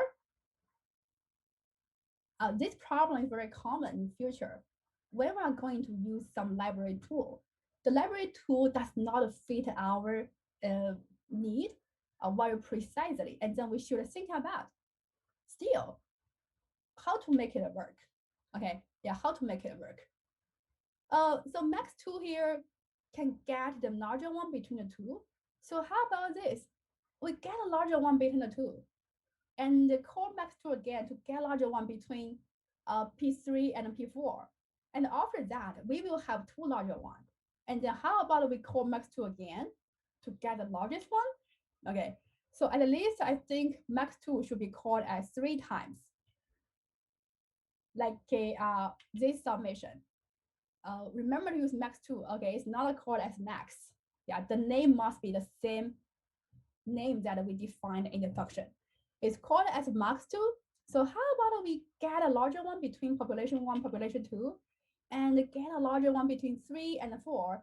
And after that, because they are returning a value.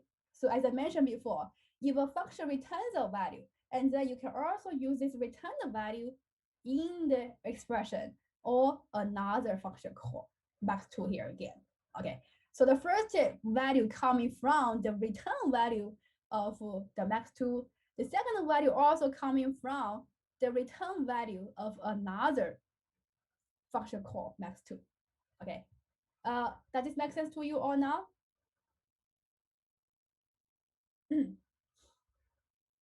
Question 11 is a programming question. So let me just talk about question 10. Okay, so what is the output of this code? So in this program, we need to understand first, if x, y are local variables or global variables. So this example is very similar to the example that we talked about in the class, which has red x and black x. So the x, y used outside of function are global variables. And x, y used inside of functions are local variables because we are not using global keywords. Okay, so when we're printing out y in the function, it should be 3.4. Printing out x in a function, it should be 4.5. Okay.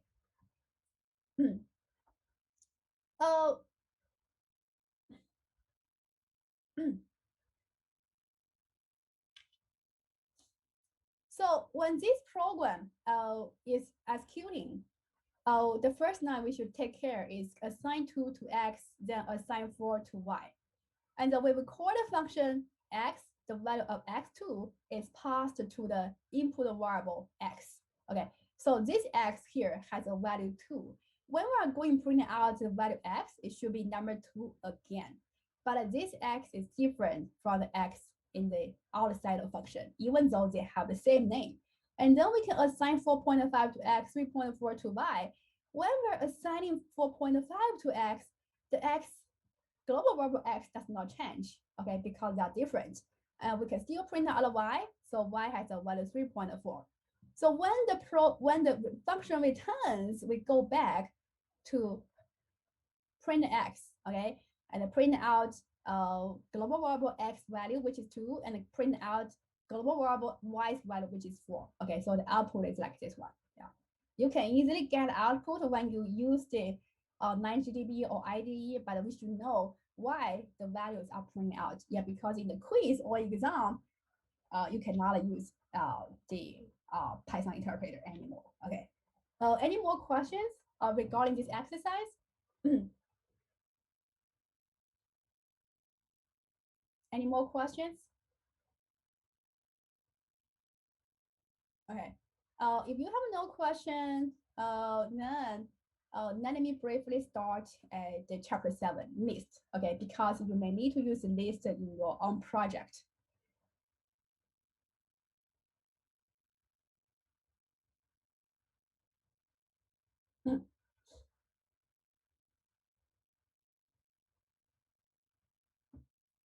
So the chapter 7 list here is a very important chapter.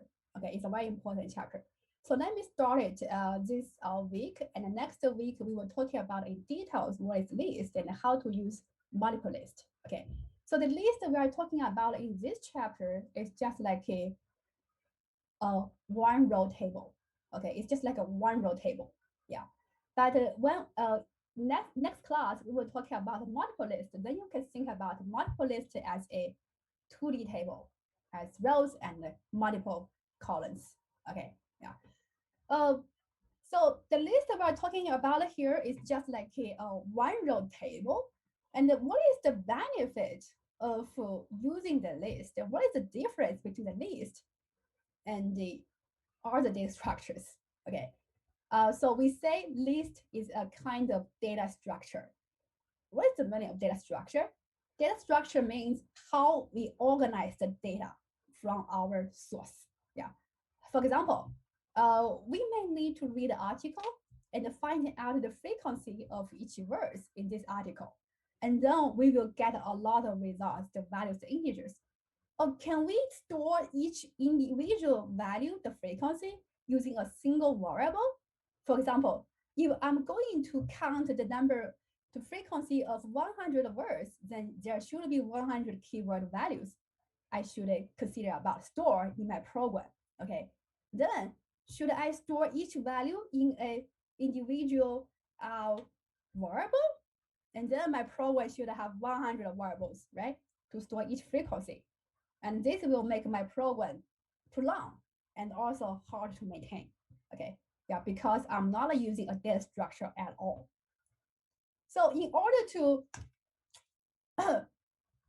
store some data, and then we can use list, or in future dictionary, or a pair, or so on. Okay, so in this class I just talking about a list. Okay, like in this problem here, I'm going to get 100 numbers. So the numbers may be for the frequency of each word, and how to store the 100 numbers, and then how to calculate the average, how to get a sum of those numbers.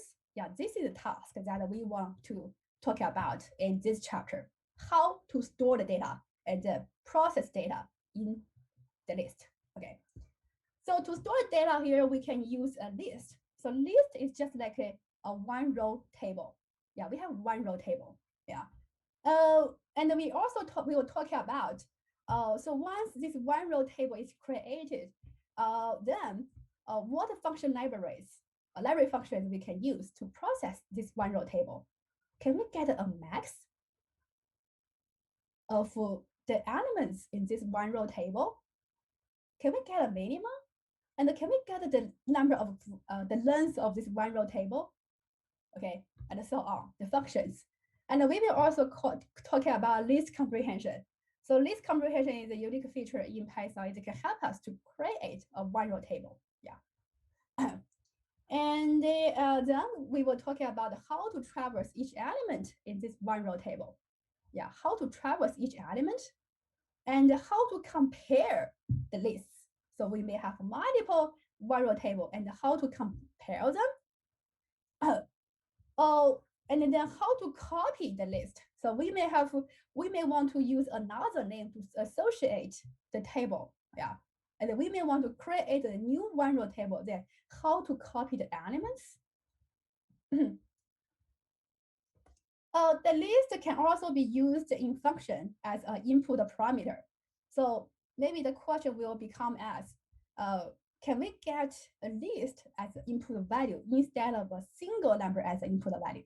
Okay, yeah, for example, I'm going to calculate the average of 100 values. Are you going to use 100 input values? Or are you going to use just one value? And that value is a list, yeah, which stores 100 numbers in it. Okay, yeah. So of course, when using list, it will reduce the difficulty when writing our programs. Okay, so list is an important data structure we can use to store the data. Yeah. So indeed, the data will be like stored one after each other. Okay, in the memory. Okay, yeah, they will be stored one after each other in the memory, continuously. So the first step, how to create a list. I have listed here multiple ways here to create a list. So through the statements here, you can find out a list is just like a square bracket we can use to wrap some data together. Okay, yeah, and each element in this list must be with the same data type. So we can store a list of numbers. We can store a list of strings. Yeah, the data for each element must be the same. So we cannot store a number with a string or a string with a number. It's illegal. Okay, we must make sure the data we're storing in the list are the same type. So the list could be empty list. It can be a list of numbers. It can also be a list of strings. And make sure we use the comma to separate those elements in the list. Okay. We may try this practice next time. So make sure that you review the slides so that you can gain some bonus points next time. Okay. Then what kind of library functions we can use to process the list? So Python already provided us the length, max, and min, and sum library functions. So those functions can be used on a list of numbers. Yeah. So you can use the list name as the input value for those functions. Yeah. So when we use list1 here as the input value, max here will return us the largest value, the largest element from this list. Okay, yeah. So the benefit of using list is that we do not have to separate each single element using a comma. We just need to provide the name of the list. Okay.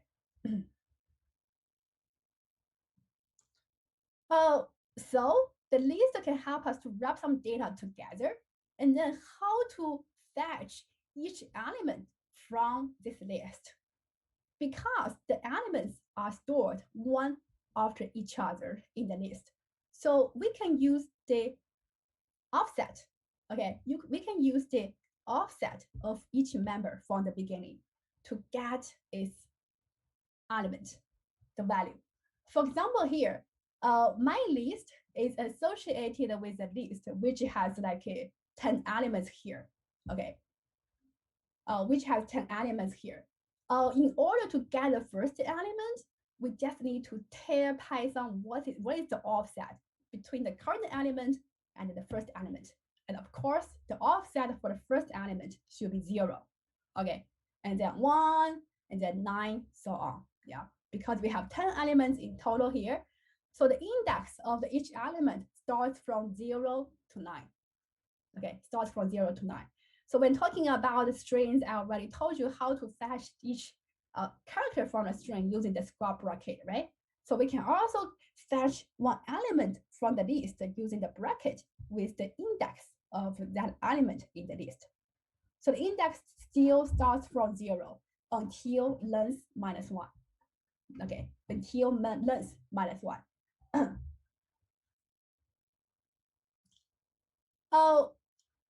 When reading the elements from the list, we can also use a while loop, okay, to read each element one by one. The while loop the index we can use will be started from 0 until length list minus 1.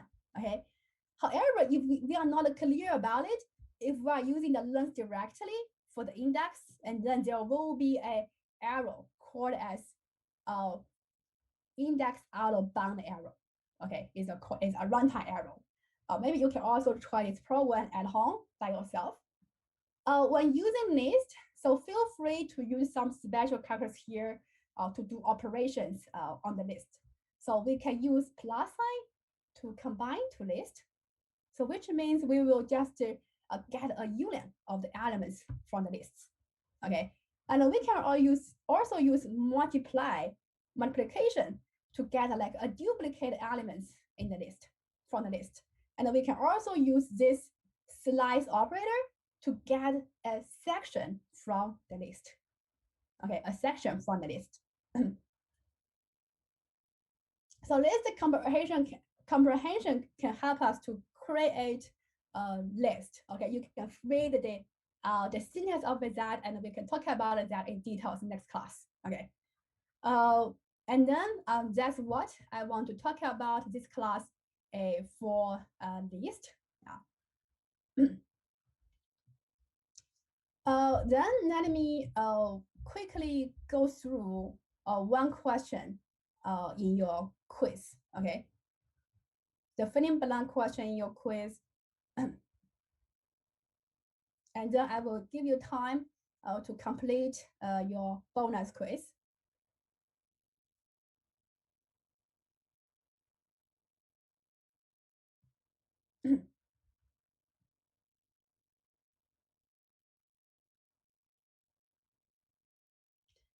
The quiz 3 feedback will be open to you after when the class ends.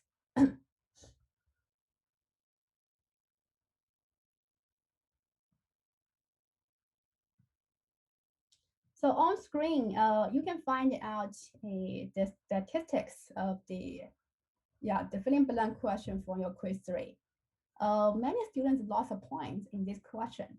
The main issue is that we should understand how to use this variable I correctly, to form a fraction, okay, to form a division. So when reading this formula, we find out I should be starting from 1 until 99, okay? And the divisor should be started from 2 until 100. So divisor is mainly I plus 1. So that's the reason in blank 2, we should put I plus 1 with parentheses. Okay, so parentheses here is deleted. If the parentheses is missing, our program will generate a different result. And I should be started from 1 until 99. So blank 1 here must be 99. If you are given an answer such as 100, I have already been given you still the credits because I think you know what is happening in the program. Okay, so this is question 3. Be careful with the variable I. Okay, it's making us the right fraction. It's also controlling the number of iterations, the loops. Another question is the last one. So what does the following program do? This program comes from your Rebel assignment. Okay, so in that question, you are given the question description and you are asked to write down the program. But in this question, you are given the program and they ask you to put down what is the description. Okay. Generally, this program is written down to calculate the sum of cubes. Okay, sum of cubes of numbers from 0 to n minus 1. Okay, yeah, from 0 to n minus 1. So if you did not mention cubes, maybe you already been given 1 point off. Okay, yeah. So this is the quiz 3. Any questions?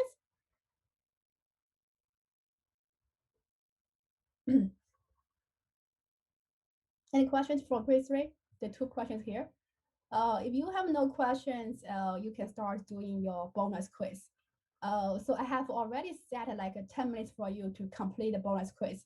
But if you are familiar with the while loop and the for loop, you can complete it actually in 2 or 3 minutes. Okay, it's not a very hard question.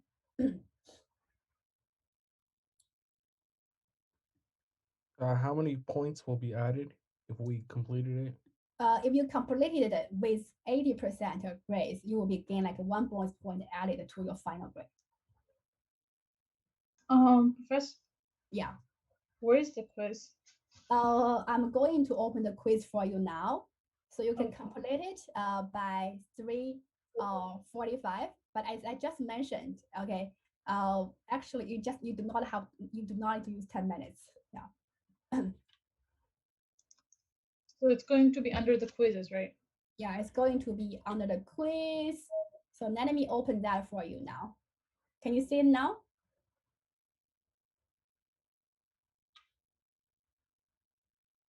Can you see the bonus quiz now? Oh, iCollege? Yes, I can. Yes. Okay, so it's optional for you. Okay, so the bonus quiz is optional for you. If you think that you are getting a good grade on quiz 3, you can skip it. And yeah, if not, then you can work on it. Okay.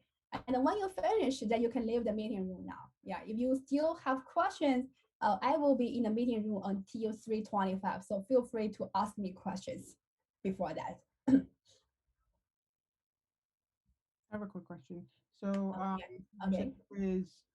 quiz 3 and 2 will be open, so we can look at what we got incorrect. You want to see the quiz 3 feedback? Yeah. Yes. So let me open that for you now.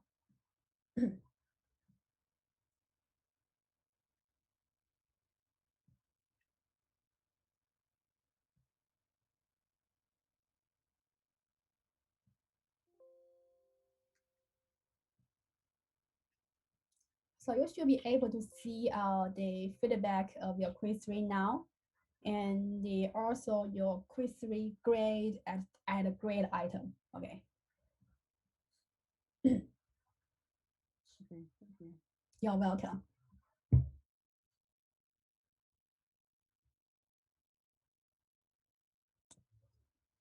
Professor, I have a question. Okay, Samia? Yes, I'm actually not in town and I was trying to attend the class through my car and it's through my phone. So my laptop has died. Is there a way I can take the bonus quiz later? Oh, sorry, you need to take it now. Yeah. I can't use my phone because I think it's logged down browser, right? It's not logged down browser. Oh, it's not logged in browser. Yeah. Okay, yeah, so I can go ahead and take it. Thank you. Okay, you're welcome. Sarah, do you have a question? Yeah, I just have a quick question. Like when I was submitting my survey, I don't know if it got submitted or the time was up. Can you check? Did you receive my? Okay, so let me double check.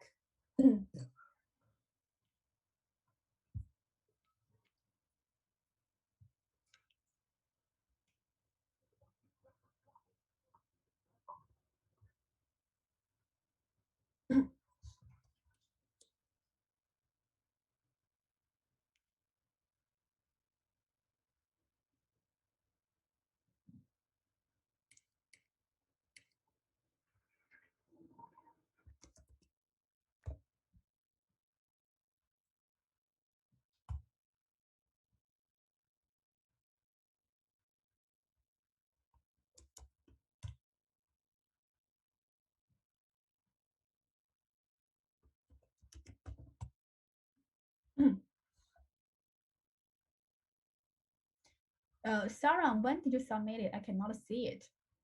I think I think I was little late. I think the time got up and it was still loading when I clicked on submit. So that's why.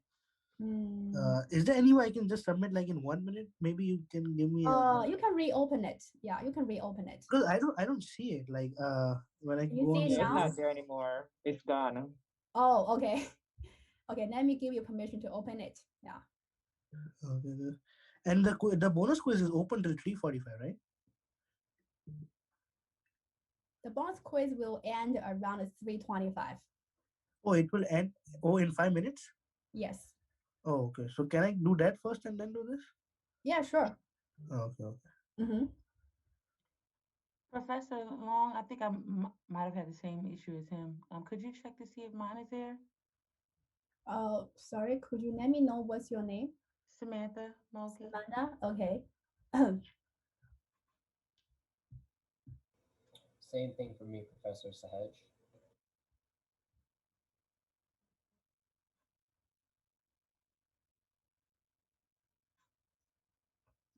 Samantha,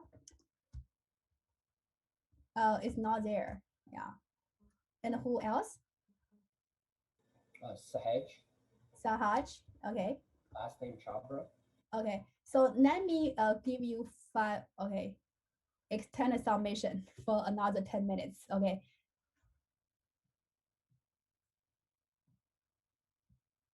Is there any way you can do 5 minutes more for the quiz, because I am just going to start now? Oh, sorry, I cannot. Oh, okay.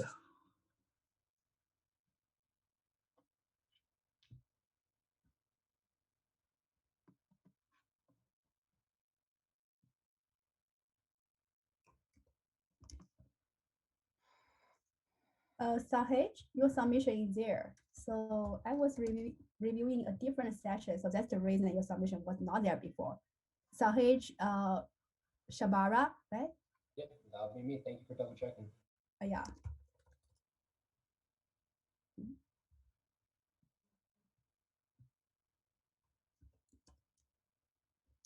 Samantha Murky? Yes, ma'am. Your submission is there, okay? Okay, thank you. You're welcome. Professor, are we free to leave if everything's done? Yeah, so feel free to leave when everything's done, okay? If you have questions, you can still stay in the meeting room. Okay, thank you. You're welcome. Okay. Hello, Bye-bye. Professor. Mm-hmm. Hello? This is Sammy again. Yeah. I wasn't able to submit the survey, I think, because I was trying to hit the push button, but I don't know if you got it or not. Samia? Yes. When did you submit it? It was about like it was a minute after the time was up. So it was So why you submit it after time is up? because my group member, I was in the group meeting and there was some issue with the network. I wasn't able to submit it. Because you are using a mobile phone, so that's the reason you're not able to submit it. Oh. Oh. I submitted mine late because it takes me a while longer to comprehend things. Yeah, so that's the issue, right? You cannot submit your feedback late. Okay. Yeah, I also submitted mine late as well. I didn't know that it was gonna close. So I don't know. Yeah, it may have issues because you submit late. You are supposed to submit on time. Okay, not late. So let me check. So let me give you another 7 minutes to finish. So I will close the submission around 3:30. Okay. So just go there and submit your feedback by 3:30. I'm not going to open the submission for each of you one by one. Yeah. Is this okay, everyone? You're keeping it open for everyone until 2:30? Yeah, 3:30. Okay. Can you make it like 3:35 if you can, please? Sorry, no. Because when you submit, you are supposed to submit it in several minutes. Okay. But I would have done it if I have like an access of laptop or something, because it's really hard with no network and using phone. 3:30, please, Samia. It's just for participation checking. Okay. Yeah. Okay. And the next time, please use a computer. Okay. Yeah, I'm usually on time. It's just this time. Okay, it's only for your attendance checking, and I just want to make sure that you are here. Okay. Sarah, do you still have questions? No, sorry. I'm good. Yeah, please go to the iCollege and submit your survey. Okay. Okay. Professor, could you check if I submitted my survey? You can check it by yourself, and if not there, you can resubmit it by yourself. Okay, thank you.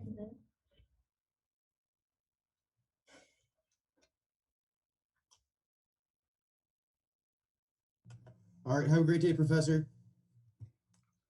Okay, have a great day. Bye-bye. Professor? Okay, Yes. Under the survey, if it shows record of an attempt made, like 1 out of unlimited, that means that it's been submitted successfully, correct? Just want to make sure. It should be there. Yeah, if you see it already being like showing as a tab that you are able to click the link, then you should be there. Okay. Thank you. You're welcome.